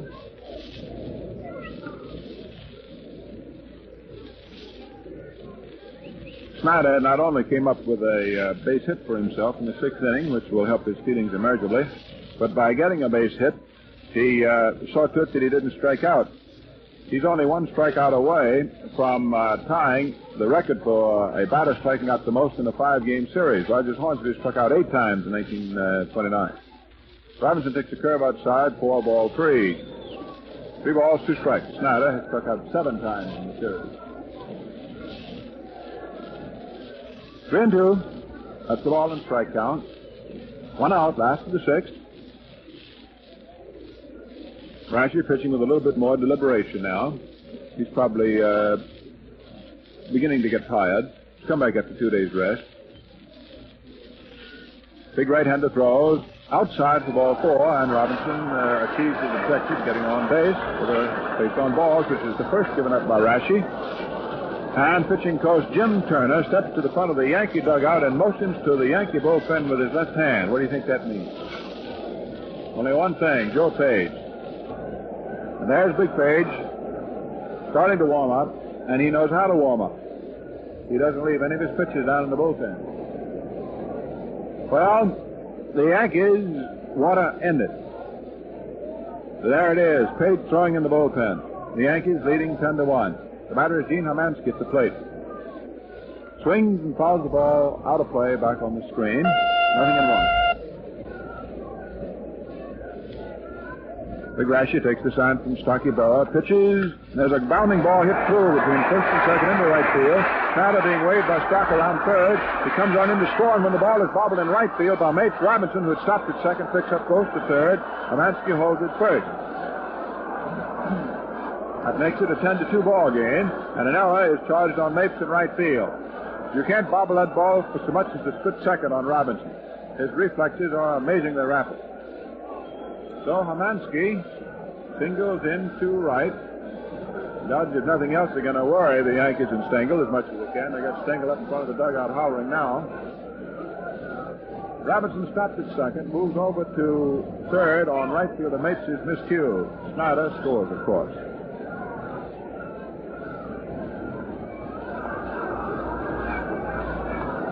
Up now is Gil Hodges. He shingled his last trip. He's 1 for 2 today. He has 3 hits for 14. Outfield round toward left. 10-2 ball game. Favor New York.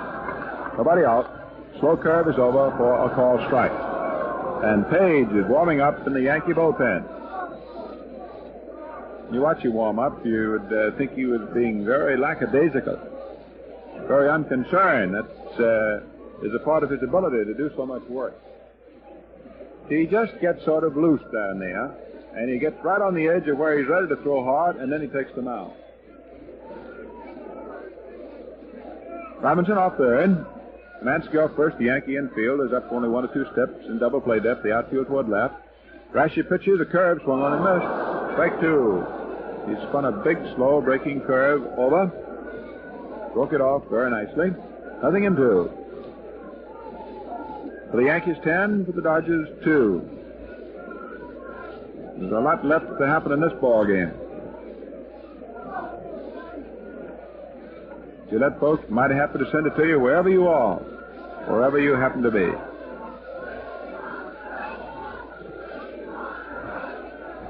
Hodges leaning in slightly. Rashi pitches. Curve low outside. The Berra goes down nicely to his right to hold the ball up. 1 ball, 2 strikes. 1-2.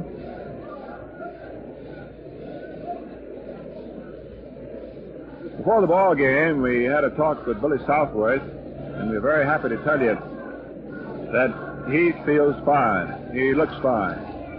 He's all set to resume the managership of the Boston Braves next year. He was pretty sick. He's gone as far as he could go. The 1-2 pitch. Curve swung on a miss, strike 3, and Hodges is struck out on big breaking stuff. This is the 6th strikeout for Rashi. Rashi struck out in 8 innings, 4 men in game 2.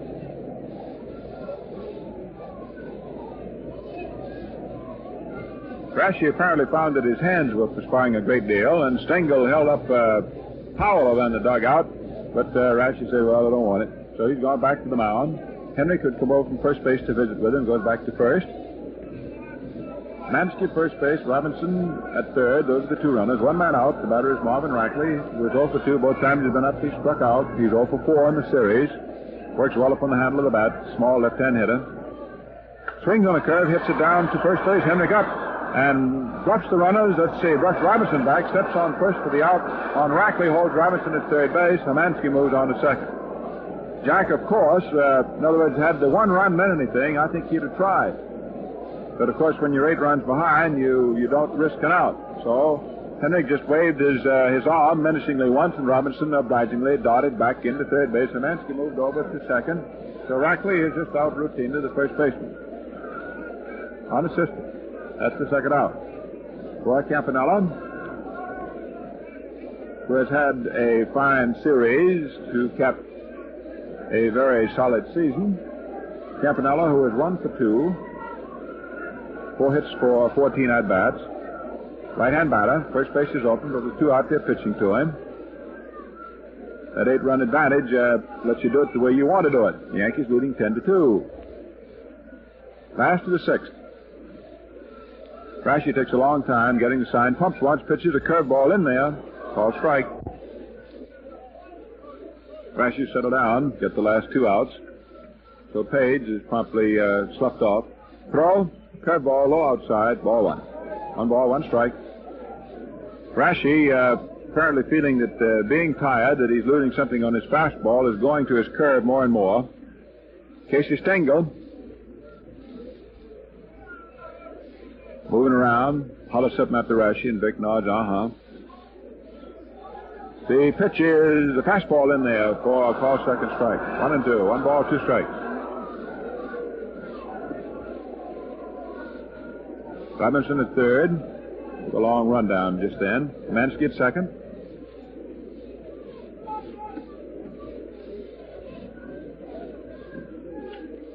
Hatfield very much around toward left. Campanella, stocky, strong, open stance. Takes an outside curve. It's down into the dirt. Gets away from Barrow, who picks up the ball. Throws down to third base. Robinson just to slide back. It was a bang-bang play. That ball hit into the dirt and spun out of Barrow's mitt and looked as though it might be getting ready to be a wild pitch. But Barrow promptly recovered it on the first bounce, and Robinson, who immediately started toward home plate when he saw the ball hit the ground, was hard-pressed to get back as Barrow recovered. He lost his mitt in the process, but he didn't bother to pick it up. He just picked up the ball and fired it down to third. 2 balls, 2 strikes. Page resumes throwing once in a while, leisurely, in the Yankee bullpen. The 2-2 pitch is a curve, over but too high. So it is 3 and 2. 3 balls, 2 strikes. Last of the 6th inning.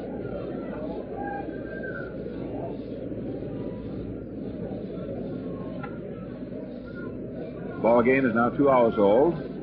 Rashi pumps. Delivers 3-2, a curve outside for ball 4, and Campanella walks, which loads the bases. And Billy Cox is coming up as a pinch hitter. Billy Cox, who pinch hit a dribble single, saw that in front of the plate yesterday. Cox taking over for Joe Hatton. Attention, please. All Brooklyn, number 3, Billy Cox, batting for Joe Hatton. So Cox coming up to hit. The bases are FOB. They're full of Brooklyns, as the saying goes around this neck of the woods. 3 men on. 2 out. The Yankees 10, the Dodgers 2.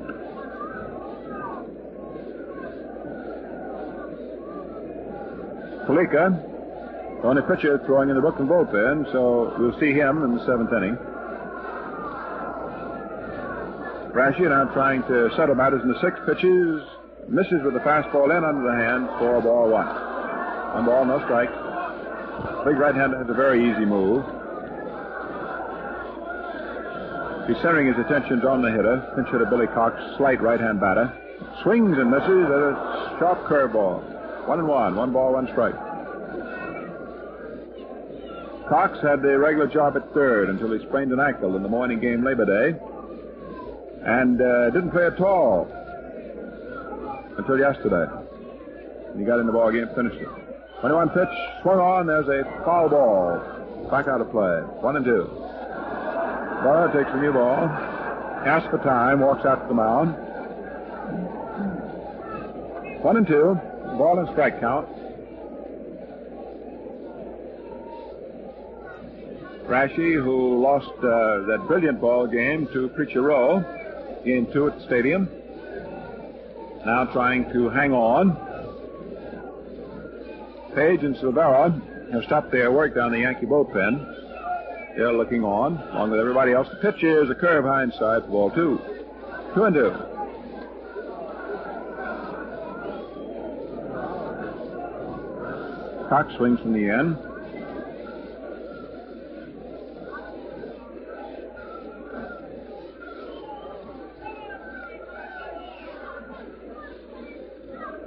Rashi in no hurry.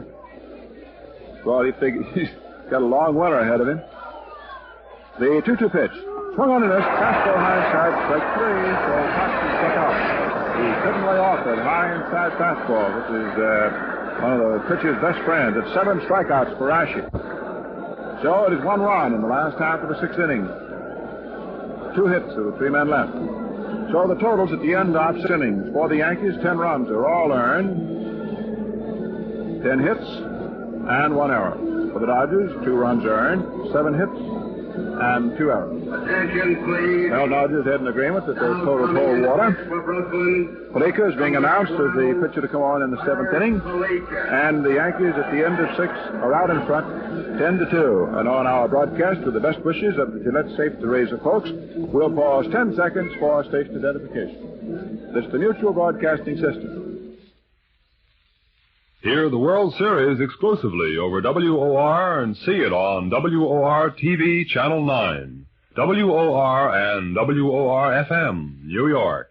I want to check back on the Yankee totals. We just gave you 10 hits for them. The hits should be 9. 3 hits off Barney, 3 hits off Batter, 2 off Erskine, and 1 off Hatton.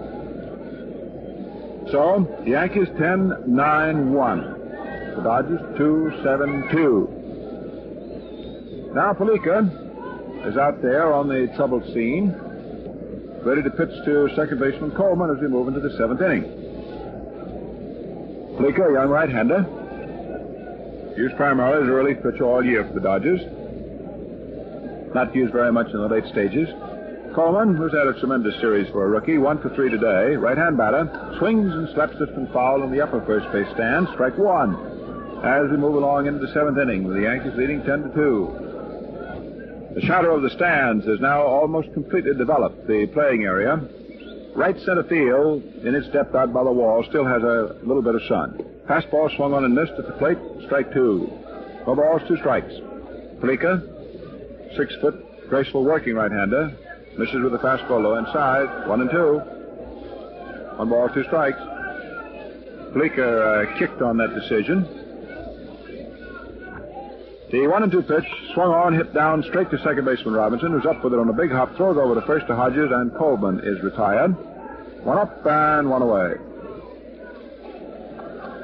And pitcher Rashi gets a growing round of applause as he comes closer and closer to home plate.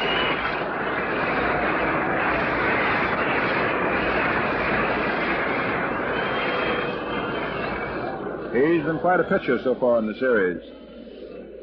When you lose 1-0, that's just as close as you can cut it and be a losing pitcher. That was his fate against Preacher Row in the 2nd game. Palika's fastball high inside to Rashi, who's a right-hand batter and who has 1 hit. Not going to run with it back in the 3rd inning. Vick steps up, swings, misses. 1-1. Pitches right down in the slot. 1 out, nobody on in the 7th. Throw. Fastball low inside. 2-1.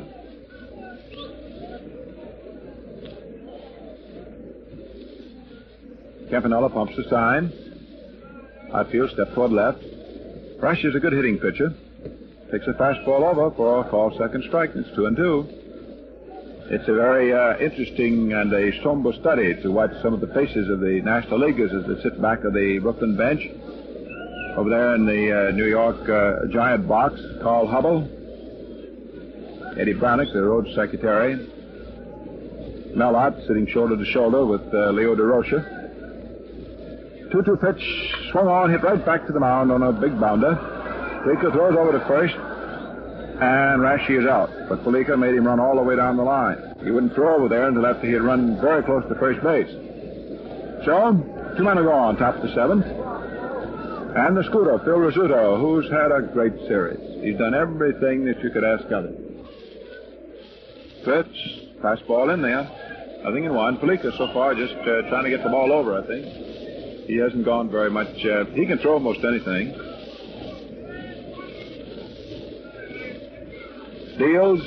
There is a breaking ball that's fouled off. It might have been a knuckler. Ball seemed to be giving the snake-like wavers that came up. Nothing in 2.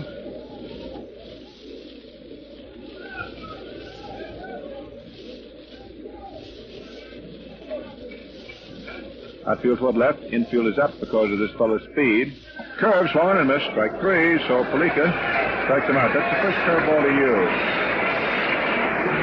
Nothing across then for the Yankees. This is the first time in the ball game that they did not get a man on base in some fashion in the 7 innings in which they batted. And the score remains the end of 6.5 innings. The Yankees 10 and the Dodgers 2. Last half of the 7th inning, and it's the top of the order. Reese, Jorgensen, and Snyder. And despite the adverse fortunes to his ball club, Pee Wee Reese has continued to be a standout. He's had singles his last 2 trips, drove in Brooklyn's first run, which guaranteed that, if nothing else, the complete ignominy of a shutout would be averted. Pee Wee has had 6 hits so far. Rashi works, and there's a line drive hit out into left field, right out to Woodling. Straight to the left fielder who holds it for 1 gone, last of the 7. And Johnny Jorgensen, who's 0 for 3, moves up to the plate. Duke Snyder moves out on deck. The Spider, as they call him, a 10-hitter with an open stance, about 150 pounds. Big Rashi pumps once, delivers, fastball on the outside, ball 1. Aegis pitching to Spots. Most of his shirt now stained with perspiration. He deals outside again for ball 2. 2-0. The Dodgers in a spot like this have no alternative left but to take the count right on down, trying to get ball 4, because, you know, there's no defense against ball 4, and you've got to get a lot of men on when you're behind 8 runs. Rashi misses with a fastball at the knees, low inside for ball 3. 3-0. 1 away, nobody on.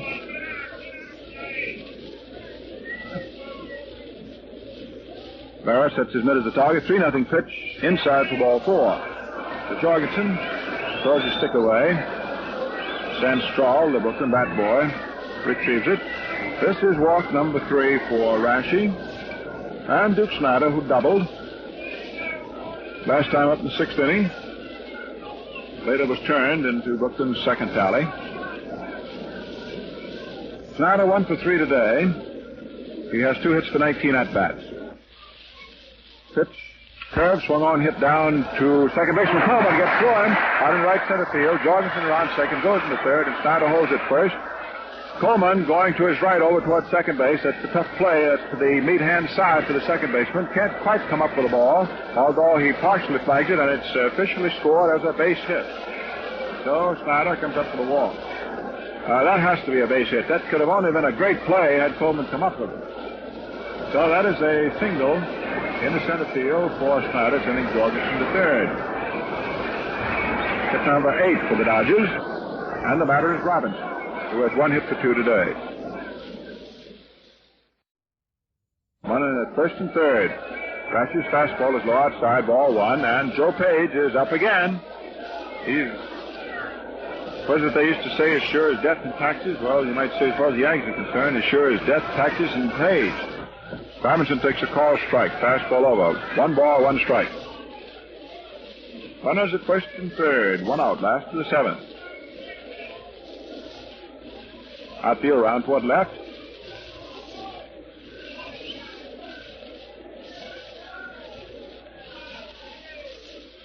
Throw. Swung on, hit foul outside first base. That's 1 and 2. 1 ball, 2 strikes.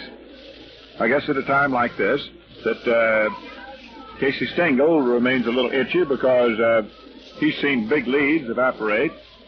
Everybody, of course, knows that at one time in the World Series, the Athletics came up with 10 runs in 1 inning. That's what makes baseball the interesting, charming, irresistible sport that it is its consistent uncertainty, complete unpredictability. So, you play them out to the end, see what happens. That's what we're doing. The 1-2 pitch. Swung on. There's a high fly ball into left field. Woodling's under it. It's an easy chance for him. Jorgensen tags at third. There's the catch. Jorgensen comes on in and scores. And Henrik, the first baseman, no, it's Brown, cut the ball off in front of Henrik. And this holds Snyder at first base. So it's a 10-3 ball game. Fly ball to left field. High. Deep enough, but not too well tagged. And Jorgensen scores. 10-3. Stengel, of course, going just as far as he can with Rashi. He wants him to finish. Gene Hermansky, who singled in the run in the 6th inning for the Dodgers, their second tally, comes up. The Yankees are now moving oh so close to the big stake. The pennant races were bitter, right down to the last day. Now the Yankees trying to decide the series. Hermansky takes a curve that hangs outside to him. Right-hand pitcher working to a left-hand batter. Gene has to have the ball examined, so plate umpire Cal Hubbard orders it brought to him for an inspection. And he takes it out. Apparently it had some dirt spot on it. If there is anything that has changed the play of baseball, it has been the baseball itself. And not only the construction of the baseball, but the fact that a new ball is constantly being used. The old days, just play with a ball all afternoon. Hermansky takes a pitch high, ball 2. Back before 1920, for example, the pitcher could do anything with the ball he wanted to. And some of them did some fearful things.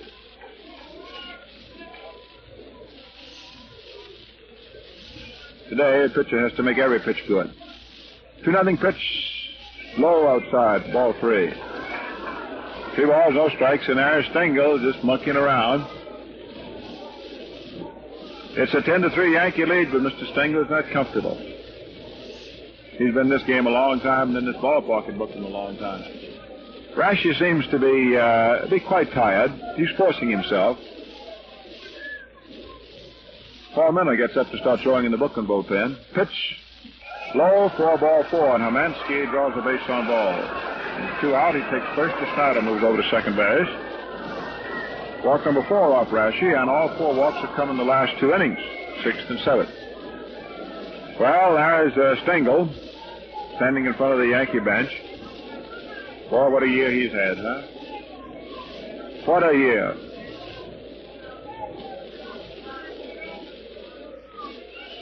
Never got very far. Managing in the major leagues at Brooklyn, at Boston.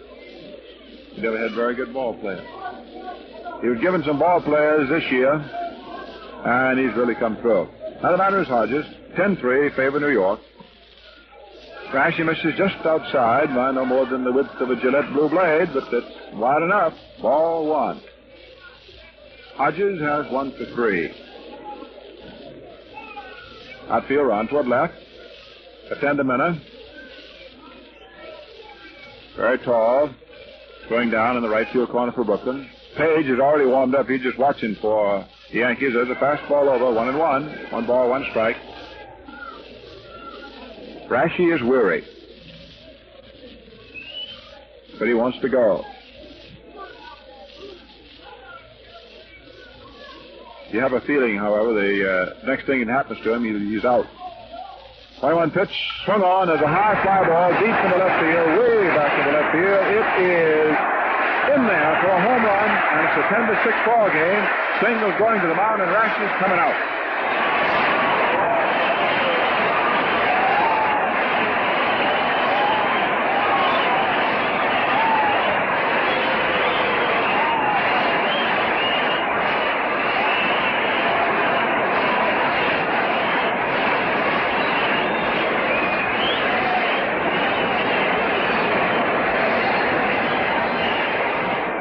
Rashi, there he goes, a big sweat-stained figure with his head down, walking into the Yankee bench. Stengels out at the mound, holding the ball, talking to Berra, and Joe Page is coming on. And the Dodgers, who die hard, are still alive, and it's a 10-6 ball game.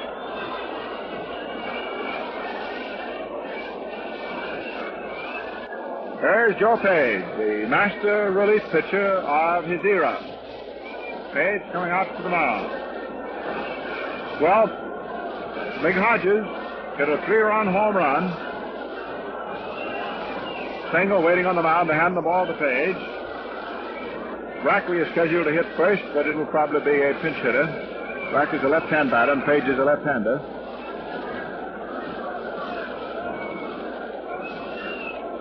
I see Louis Olmo going over to the Brooklyn batting cage. Apparently he's going to get a stick and hit. At least he hasn't picked up a bat as yet. Page has been officially announced. Well, while we have the opportunity, Page taking over at the mound. It's a 10-6 game in favor of New York. We'll pause 10 seconds for station identification. This is the Mutual Broadcasting System. Hear the World Series exclusively over WOR. See it on WOR TV, Channel 9. WOR and WOR-FM, New York. So far, Manager Shotton has not picked up his pinch hitter as yet. Ralph Branca gets his glove, and the big pitcher wears number 13, is going down to the bullpen along with Bruce Edwards to throw with Paul Minna. It's a 10-6 ball game, and Louis Olmo will be the pinch hitter. Well, Mel, you've been watching Rashi all year. He got pretty tired, didn't he? It was obvious he was quite tired. He's a fellow that we wondered about at the very beginning of the game, the 2-day rest proposition with him. Well, he's a big fellow, and he is strong, yet he doesn't particularly care for the warm weather. He's always a better pitcher in cooler weather. And he gave it all he had up to that 7th inning. He was tiring in the 6th, and I think Casey Stengel's idea there was to try and get as far as he could with him so that he would not have to work Joe Page any longer than he would have to, because Joe's worked quite a lot in the series. Well, so the Dodgers caught up with Rashi, and he's gone. And now Louis Olmo's coming up as the pinch hitter against Joe Page. The last time they met, Olmo hit him for a home run.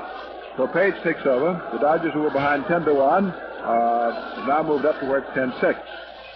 There's a pass ball right in there for a called strike. As the big, better than 6-foot left-hander, Joe Page, takes over.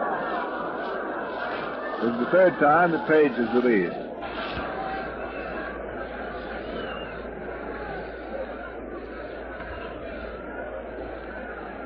Page relieved Tommy Byrne, you know. Did a tremendous job in Game 3. Winning pitcher. Olmo swings as a high foul. Back of the Brooklyn bench. Coming down in the spectators. Out of play. No balls, 2 strikes. Olmo, right-hand hitter. Sends deep. Back in the box. Over the close stance. So the park is buzzing again. Page delivers. There's a swing and a miss for strike 3, and he comes on and strikes out Olmo on 3 straight pitches. So that closes matters in the last half of the 7th. And in the last of the 7th inning, for the Dodgers, 4 runs, an inning which was featured by Gil Hodges' home run with 2 on. 2 hits. The other 2 men that got on were bases on balls. So at the end of 7, to check totals, 10 runs, 9 hits, 1 error for New York, 6 runs, 9 hits, and 2 errors for Brooklyn. All runs in the ball game are earned. Olmo, who hit for left fielder Rackley, has just been announced as going out into left field. Ball game, 2.5 hours old. Ready to move now into the 8th inning. In case you're wondering what would happen should a ball game which started at 2 o'clock on Sunday, here this late in the year in the fall, should it be an extremely long game and run into darkness, would they call it? Well, Commissioner Chandler decided that if necessary, because there are lights in both parks, the lights would be turned on. The game would go ahead. However, on Sunday, they could only play until 7 o'clock. They did have to turn the lights on. The most runs ever scored by both clubs in a total World Series game, 22, in case you're wondering about that. There have been 16 so far in this one. They're divided with the Yankees 10 and the Dodgers 6. Now we'll see what happens. The 8th inning, and it is Tommy Henrik who has one hit today, single his last time up. Right end to Palika delivers, and Henrik swings and drills the ball to right center field. Snyder going over and makes a fine catch of it. What a day he's had. He's still got the ball. Art Pasarella ran all the way until he saw Snyder was back on his feet before he was called out. Snyder, going into right center field, turned a complete somersault. He just tumbled over and over after he caught the ball. And umpire Pasarella was going to make sure before he signaled out. That's the third fine catch for Snyder. 2 of them off DiMaggio, as Mel Allen told you earlier in the ball game. Barrow steps in and takes a called strike. 0-1. There's a pitch high outside for ball one. 1 ball, 1 strike. Yankees 10, the Dodgers 6. And the place is alive, vibrantly so, once again. Pitch is swung on. There's a high fly ball into deep right center field. Snyder back all against the concrete and makes the catch. 376 feet away, and Barrow is retired. So 2 men are gone. 2 up, 2 out, top of the 8th. And here is DiMaggio, the jolter. Jolted one in the 4th inning. His second series hit and his first solid one, a home run. Right-hand batter, as you know, outfield deep, round toward left. Palika pitches a fastball high inside, ball 1. The 2 Brooklyn pitchers in the bullpen, Branker and Minna, continue working. DiMaggio takes a fastball over for a call strike above the knees. For the Dodgers in the last of the 8th inning, it'll be Campanella, the catcher, who hits 8th, then probably a pinch hitter in the top of the order. 1-1 pitch. Low outside for ball 2. 2 balls, 1 strike. 2-1.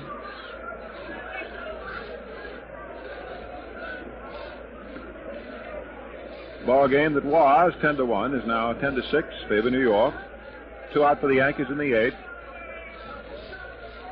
2-1 pitch is a curve, just missing high outside for ball 3, and Palika turns his back, walks to the back of the mound.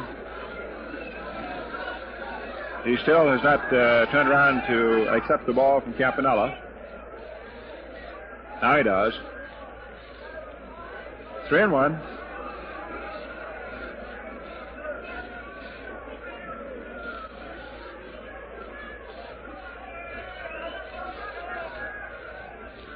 Three-one pitch, swung on and missed. Fastball in by the hand. DiMaggio taking his cut. 3-2. Campanella pumps aside. Palika in response delivers high inside for ball 4, and DiMaggio walks. So Palika in his relief role retired the first 5, and now walks DiMaggio. We have bases on balls. The Yankees have received 8 walks. The Dodgers have received 4. Great number of runs stem from the walks.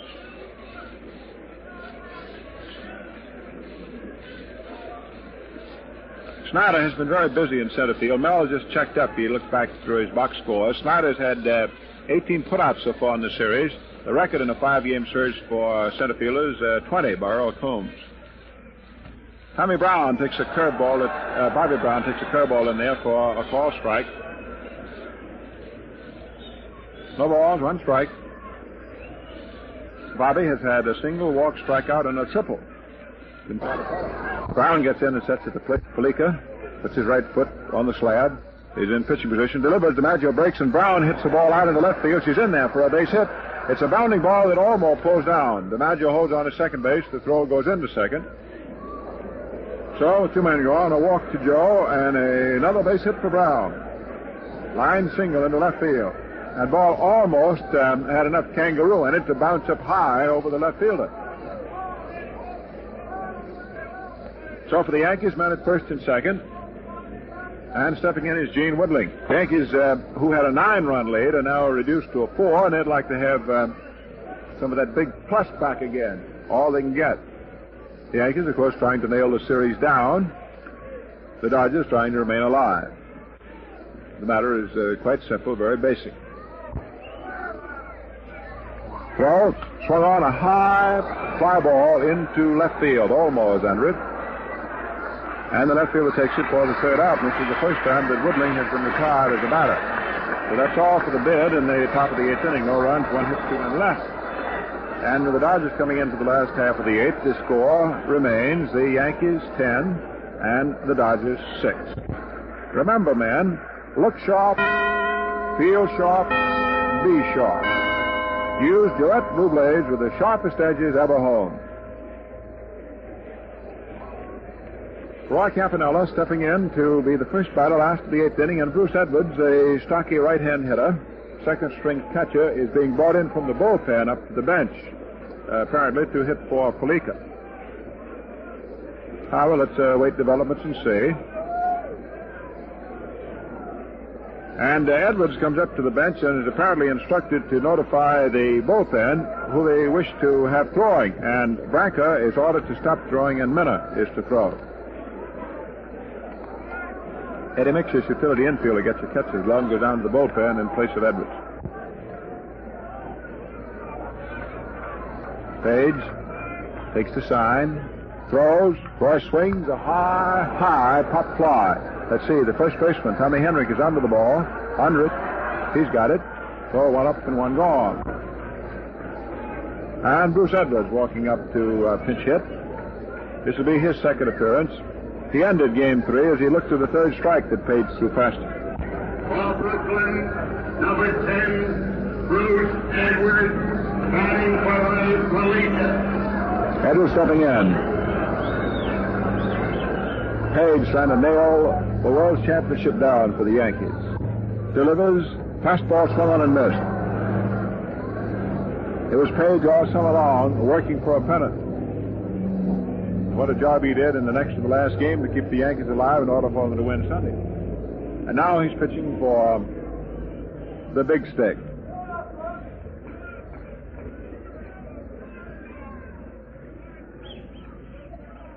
Delivers. Fastball outside. Ball 1. Oddly enough, it was Page in the 7th and deciding game between these two teams in 47 that held Brooklyn off and enabled the Yankees to go ahead and win and clinch it. So he's being given a second chance to clinch it for his ball club. It's a rather appropriate honor. The games that he's saved say nothing of those that he's won himself all season long. 21 pitch is swung on as a base hit into left field as the Dodgers remain going. Edwards is single into left, and he's on at first. So hit number 1 on Page, hit number 10 for the Dodgers.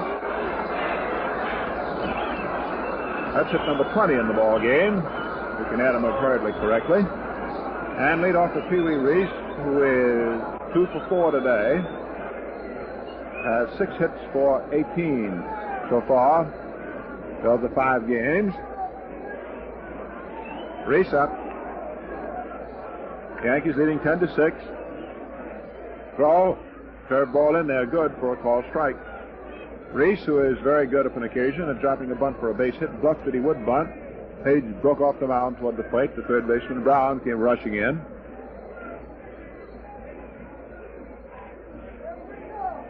Mixis is being recalled to the bench in the bullpen. Minna is the pitcher up throwing. Apparently it will be Minna who will come on to relieve in the 9th inning. Big, tall, rangy left-hander. Page checks first. Henrik is not on the bag. Reese swings and misses.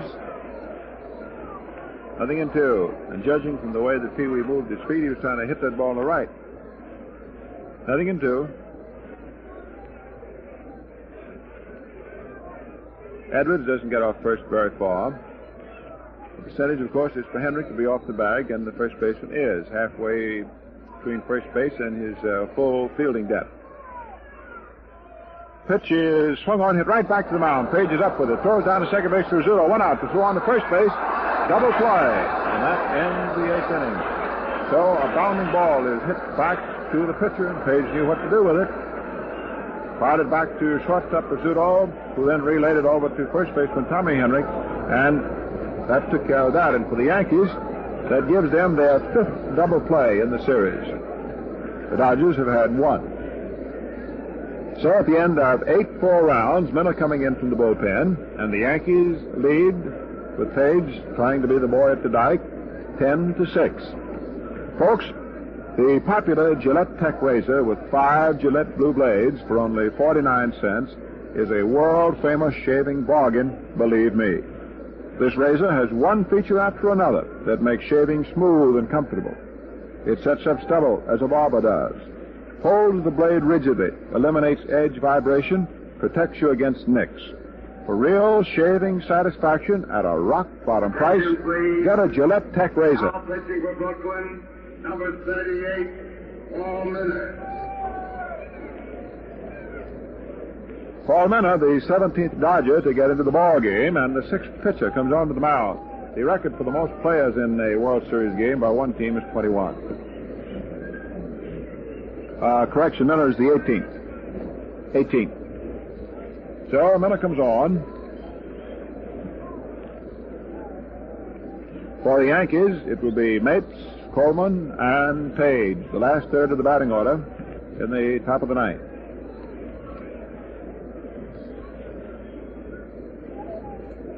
The Yankees got 2 runs off Barney, who walked the first 2 men that he faced early in the afternoon, about 2 hours and 45 minutes ago. Then Rex, in a pickoff attempt at second base, made a wild throw, and the runners each went up a notch. So a fly ball and a single got them in. Then the Yankees picked up 3 runs and got Barney out of there in the 3rd inning. They continued at the expense of Jack Banner with single runs in the 4th and 5th. And got 3 runs off Erskine in the 6th inning. Hatton finally got them out. Palika held them. Miller now taking over. Meanwhile, the Yankees, who have been front running, just a moment. There's a consultation between the umpires and Commissioner Chandler. And the lights are going to be turned on. The lights are going to be turned on for the first time in a World Series ball game. Commissioner Chandler, who has handled the World Series so efficiently and so thoughtfully, now says that with the whole field in shadow, we will pause until all the lights can be turned on. So, what the commission is doing is what baseball has been doing, is taking advantage of the benefits of science. So the lights are now being turned on, and this is an historic occasion. They are about to be turned on, oddly enough, in a Sunday game which went very long between the Yankees and the Dodgers in 1947. But the ball game happened to end. Had they gone another inning, the lights would have been turned on then. And as we told you earlier, the commissioner had said that he would turn the lights on if he felt it is necessary. So after a brief consultation with the plate umpire Cal Hubbard and Beans Redden, who is the senior umpire from the National League as far as years of work are concerned, the commissioner said, we'll hold up the ball game, let Miller throw a few more pitches, and get the lights turned on. So light tower after light tower are being turned on. So history is being made. The lights are being turned on.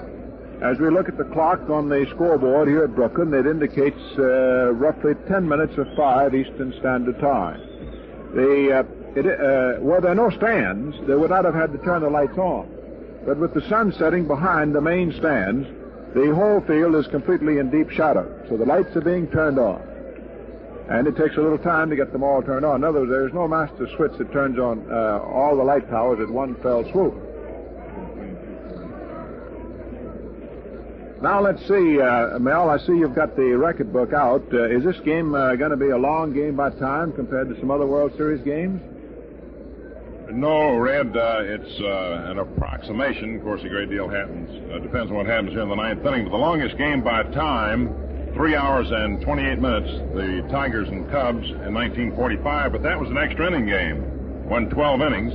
The longest game by time for a 9-inning game is 3 hours and 19 minutes, the Dodgers and the Yankees in that very same game you were talking about a little while ago.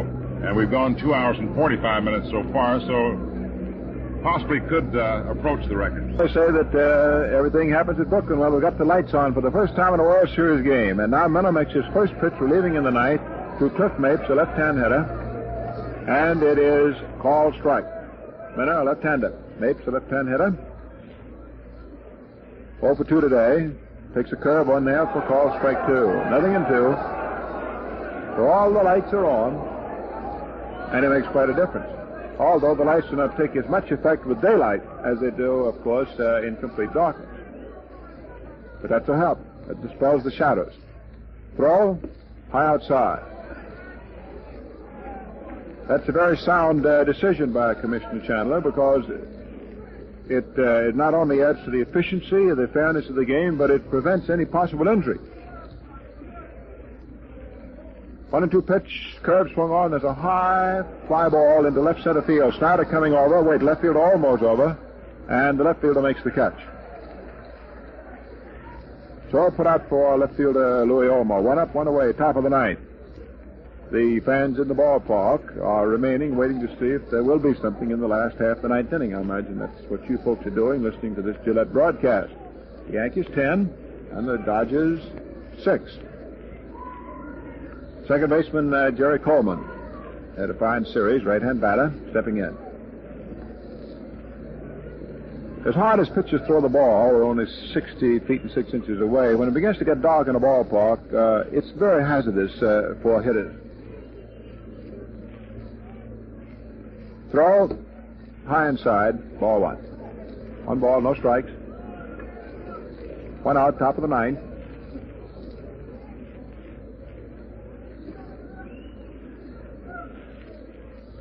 Coleman leaning in. Pitch is swung on, foul back. 1-1. 1 away, nobody on.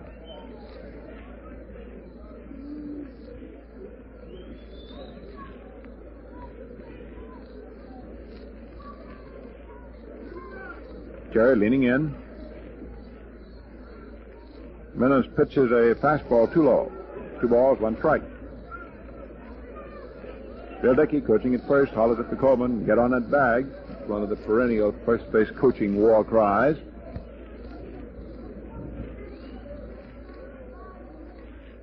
Two-one pitch, swung on, drilled out into right center field. There's Hermansky going back. The ball's hit over his head. And there's Holman around first base, coming in a second, and stands up for a double. So he belts one. That gives him now a total of 2 hits today and 5 so far for the series. He just moved right in as though he'd been playing in them all his life. This happens to be his first one. And he's hit his base hits to all fields. And now pitcher Page comes on. That's the 3rd double for Coleman as he stands down at second base. 1 out, Page, left-hand batter, stepping in.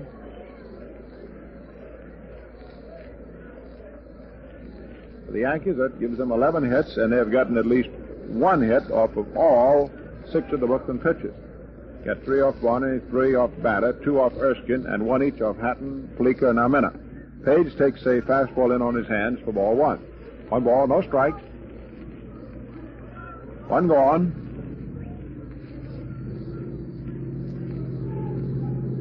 Outfield toward right. They play him to pull. So swings, it's right back to the mound. Minner runs Coleman back into second and throws over to first, and Page is out. 1-3 if you score, and they pitch it to the first baseman. Minner to Hodges. 2 men are gone, and the batter is Phil Rizzuto. Phil has not had a hit today. The Yankee hits have been hogged by Brown and Woodling, each having 3. Coleman's had 2. Rizzuto swinging, foul tips it. 4 balls, 1 strike.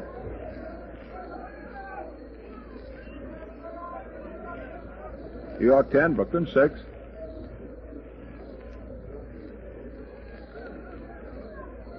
Stengel, of course, would like to pick up this run. Coleman represents his second, a little bit more 9th inning insurance. Fastball high outside for ball 1. 1 ball, 1 strike. Rizzuto, tough man up there at the dish. He's hard to get past.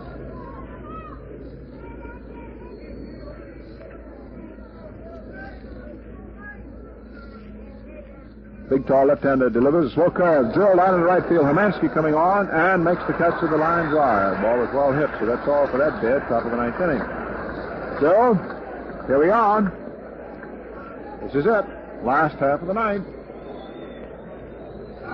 The Yankees 10 and the Dodgers 6. So we'll know something definite in the next few minutes. That's for certain. One other thing definite is that we'll pause 10 seconds for station identification. It's the neutral broadcasting system. Hear the World Series exclusively over WOR. See it on WOR TV Channel 9. WOR and WOR FM, New York.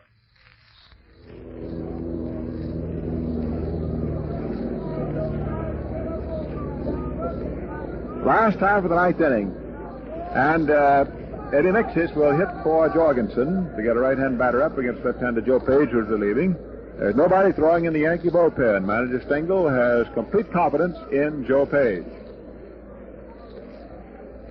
Nobody throwing in the Brooklyn bullpen, and no reason to be until several fellas get on base and score. The Yankees 10 and the Dodgers 6.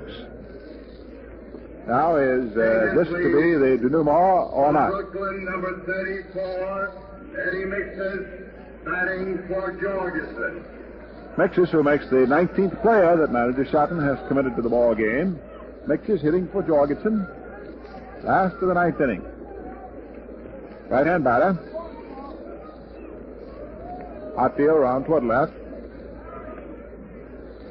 Well, Big Page is Stengel's man. He's got nobody behind him in the bullpen right now. Joe sort of rubs his left arm across his nose.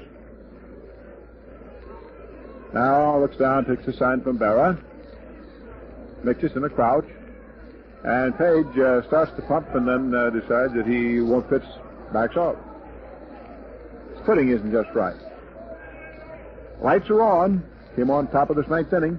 Throw. Swung on, line drive into left field for a base hit. It'll be for 2. There's Mixis around first base.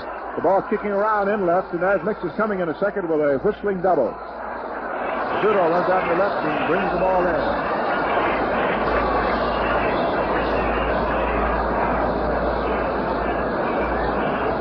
So Eddie Mixis opens up with a line drive double, and Jim Turner, on orders from manager Stengel, motions down to the bullpen for a right-hander. So there's going to be somebody throwing down in backup Page now. And Duke Snyder is at the plate. He's had hits his last 2 times up. 2 for 4. And Allie Reynolds, the pitching star for the Yankees, is in the bullpen throwing. There's a curve outside to Snyder.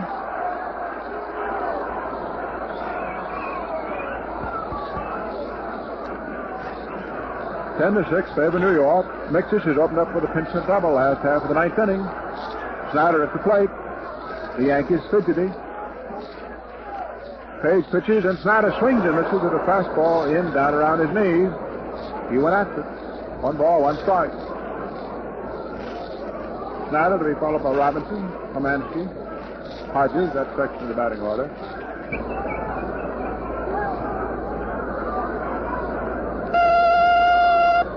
Fort Frick, National League president, looking on intently. Sitting over there with Mrs. Frick, back of the Brooklyn dugout. There's a curveball in to Snyder. 1 and 2. 1 ball, 2 strikes. 1 ball, 2 strikes.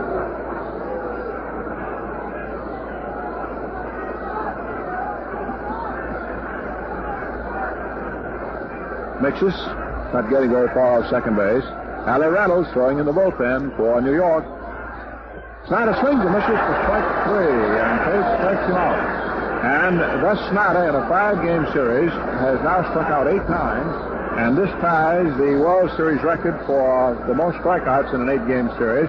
It was originally set by Rogers Hornsby.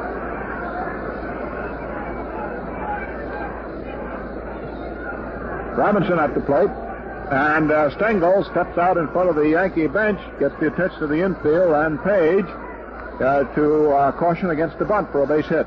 Robinson swings and fouls the ball on top of the stand out of play. No balls, one strike.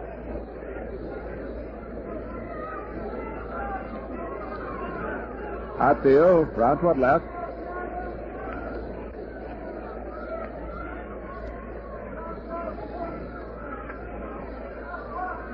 Page works. Robinson swings a high foul back on the screen. Nothing in two. No balls, two strikes.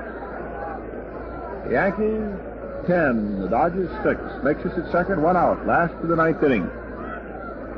The lights are on for the first time in the history of World Series play. Mr. Chandler, after conferring with the two senior umpires, ordered them turned on. Excellent move. It's getting dark inside the park itself.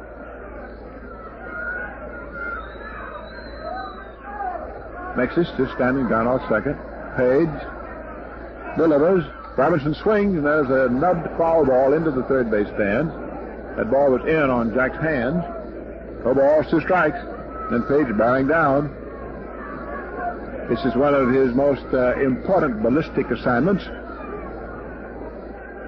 Reynolds, who pitched a shutout and won the first game 1-0, nailed down the last 10 Dodgers yesterday, is throwing in the bullpen for the Yankees. Stengel isn't worried about tomorrow. He doesn't want any tomorrow. He wants it today.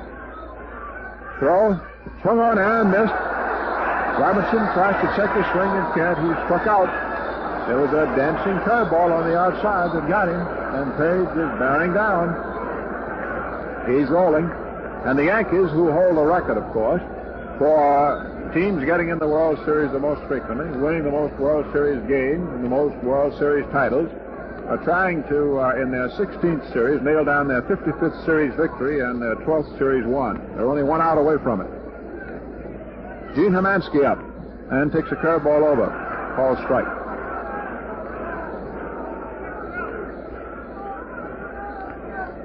Outfield step toward right. 10-6 favor New York.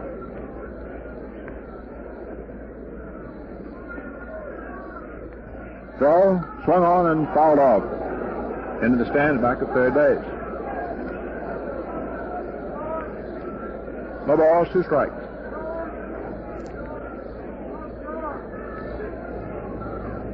Well, this is the third meeting between the Yankees and the Dodgers in the Fall Classic, and they'll be meeting some more.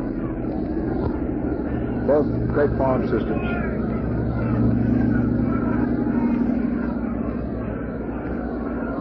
Hermansky holding it club down by the end. The Dodgers down to the last strike of their last out, trailing by 4 with a man at second. Page, finest relief pitcher in the trade these days, trying to finally put the Yankees in the clubhouse victorious. Let's see. The pitch too low, under the knees, and it is ball one. 1 ball, 2 strikes. 1-2.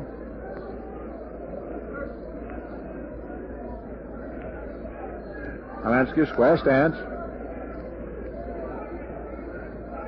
Reynolds begins easing up, throwing down to Narhos in the bullpen for New York.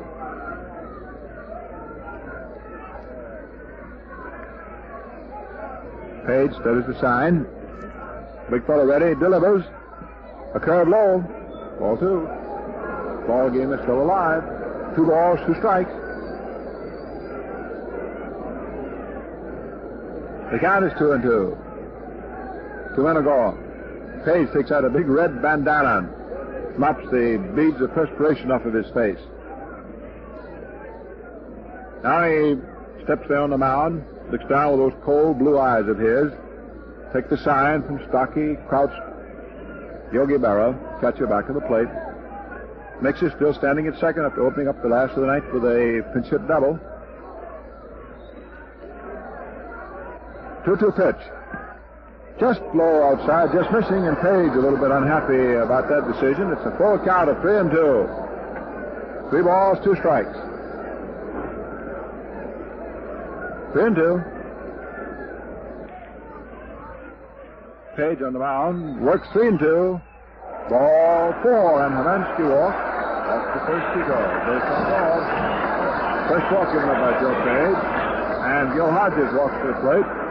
The big strapping first baseman hit a home run. with 2 on to get Rashi out of the game and get the Dodgers up to within 4 runs behind. They were at one time trailing by 9. The ball game remains as it was since Hodges last swung that bat for the home run, 10-6. The tying run is Roy Olmo waiting on deck. 10-6 New York, 2 men on. Hodges takes a high curveball for ball 1. And Reynolds is now throwing steadily in the bullpen. Stengel jumps to the front of his dugout again. Boy, he's acting like a flea with a hot foot. Moves third baseman Brown a little deeper. The 1-0 pitch. In there for a call strike. There's a fastball. 1 ball, 1 strike. Fades in a set position. Delivers outside a fastball for ball 2. And Page hollows on the decision on that one. He didn't like it. 2 balls, 1 strike. Oh, the tension is closing in.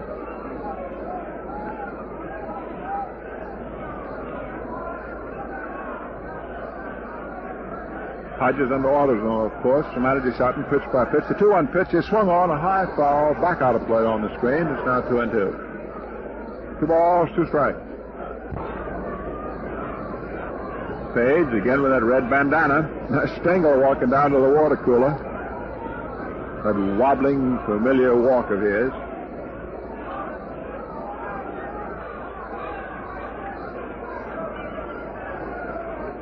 Two balls, 2 strikes. Stengel standing up. He's not even sitting down. The 2-2 pitch is swung on and missed, strike 3. And the Yankees are champions again. For the 12th time, the Yankees are champions of the world. And Joe Page is being surrounded by his teammates. Casey Stengel out there to shake him by the hand. And so, I guess the story right now is Casey Stengel, who was with the first, played in the very first game in this ballpark at Ebbetsfield, 1913. It was a long time, but he comes back as manager of the world champion New York Yankees. So, that does it. That wraps it up. So that's all for that one. I'd like to congratulate both ball clubs. I'd like to congratulate the work of the umpires on the handling of the game by Commissioner Chandler and his staff. And without further ado, Mel, it's nice to work with you, and congratulations on your assignment. Give my best to Stengel and the Yankees. The Yankees, champions of the world in 1949, winning it 4 out of 5, and finishing with Joe Page artistically nailing it down. Okay, Mel, here you are. The best of luck. Thank you very much, Red. And again, let me just say that it was a tremendous pleasure, as it always is, and I hope we'll have the opportunity of working together again in the future. And so the Yankees win their 12th World's Championship in 16 series in which they have participated, and that is the 4th time that they have won a World's Championship in 5 games. The totals, the Yankees 10 runs, 11 hits, 1 error, 9 left on. The Dodgers 6 runs, 11 hits, 2 errors, and 9 men left on. Vic Raschi is credited with the win, his first World Series victory, while the loser is Rex Barney, his second defeat. He has 1-1. Banta, Erskine, Hatton, Palika, and Minner in relief, and Joe Page, you might call that a bit of poetic justice in a way. Joe Page, the big guy who had so much to do with the Yankees winning the pennant, as he came in over 60 ball games in the course of the year in relief, and was one of the key figures, so much so that he is one of the few pitchers who have ever been considered in the voting for the Most Valuable Player Award. And as you always say, it's just a shame when you get 2 great ball clubs together that there must be one of them that will lose. So hats off to them both. We hope that you enjoyed this World Series. This is Mel Allen saying smooth sailing, smooth shaving, and good afternoon from your host, the Gillette Safety Razor Company, and Red Barber.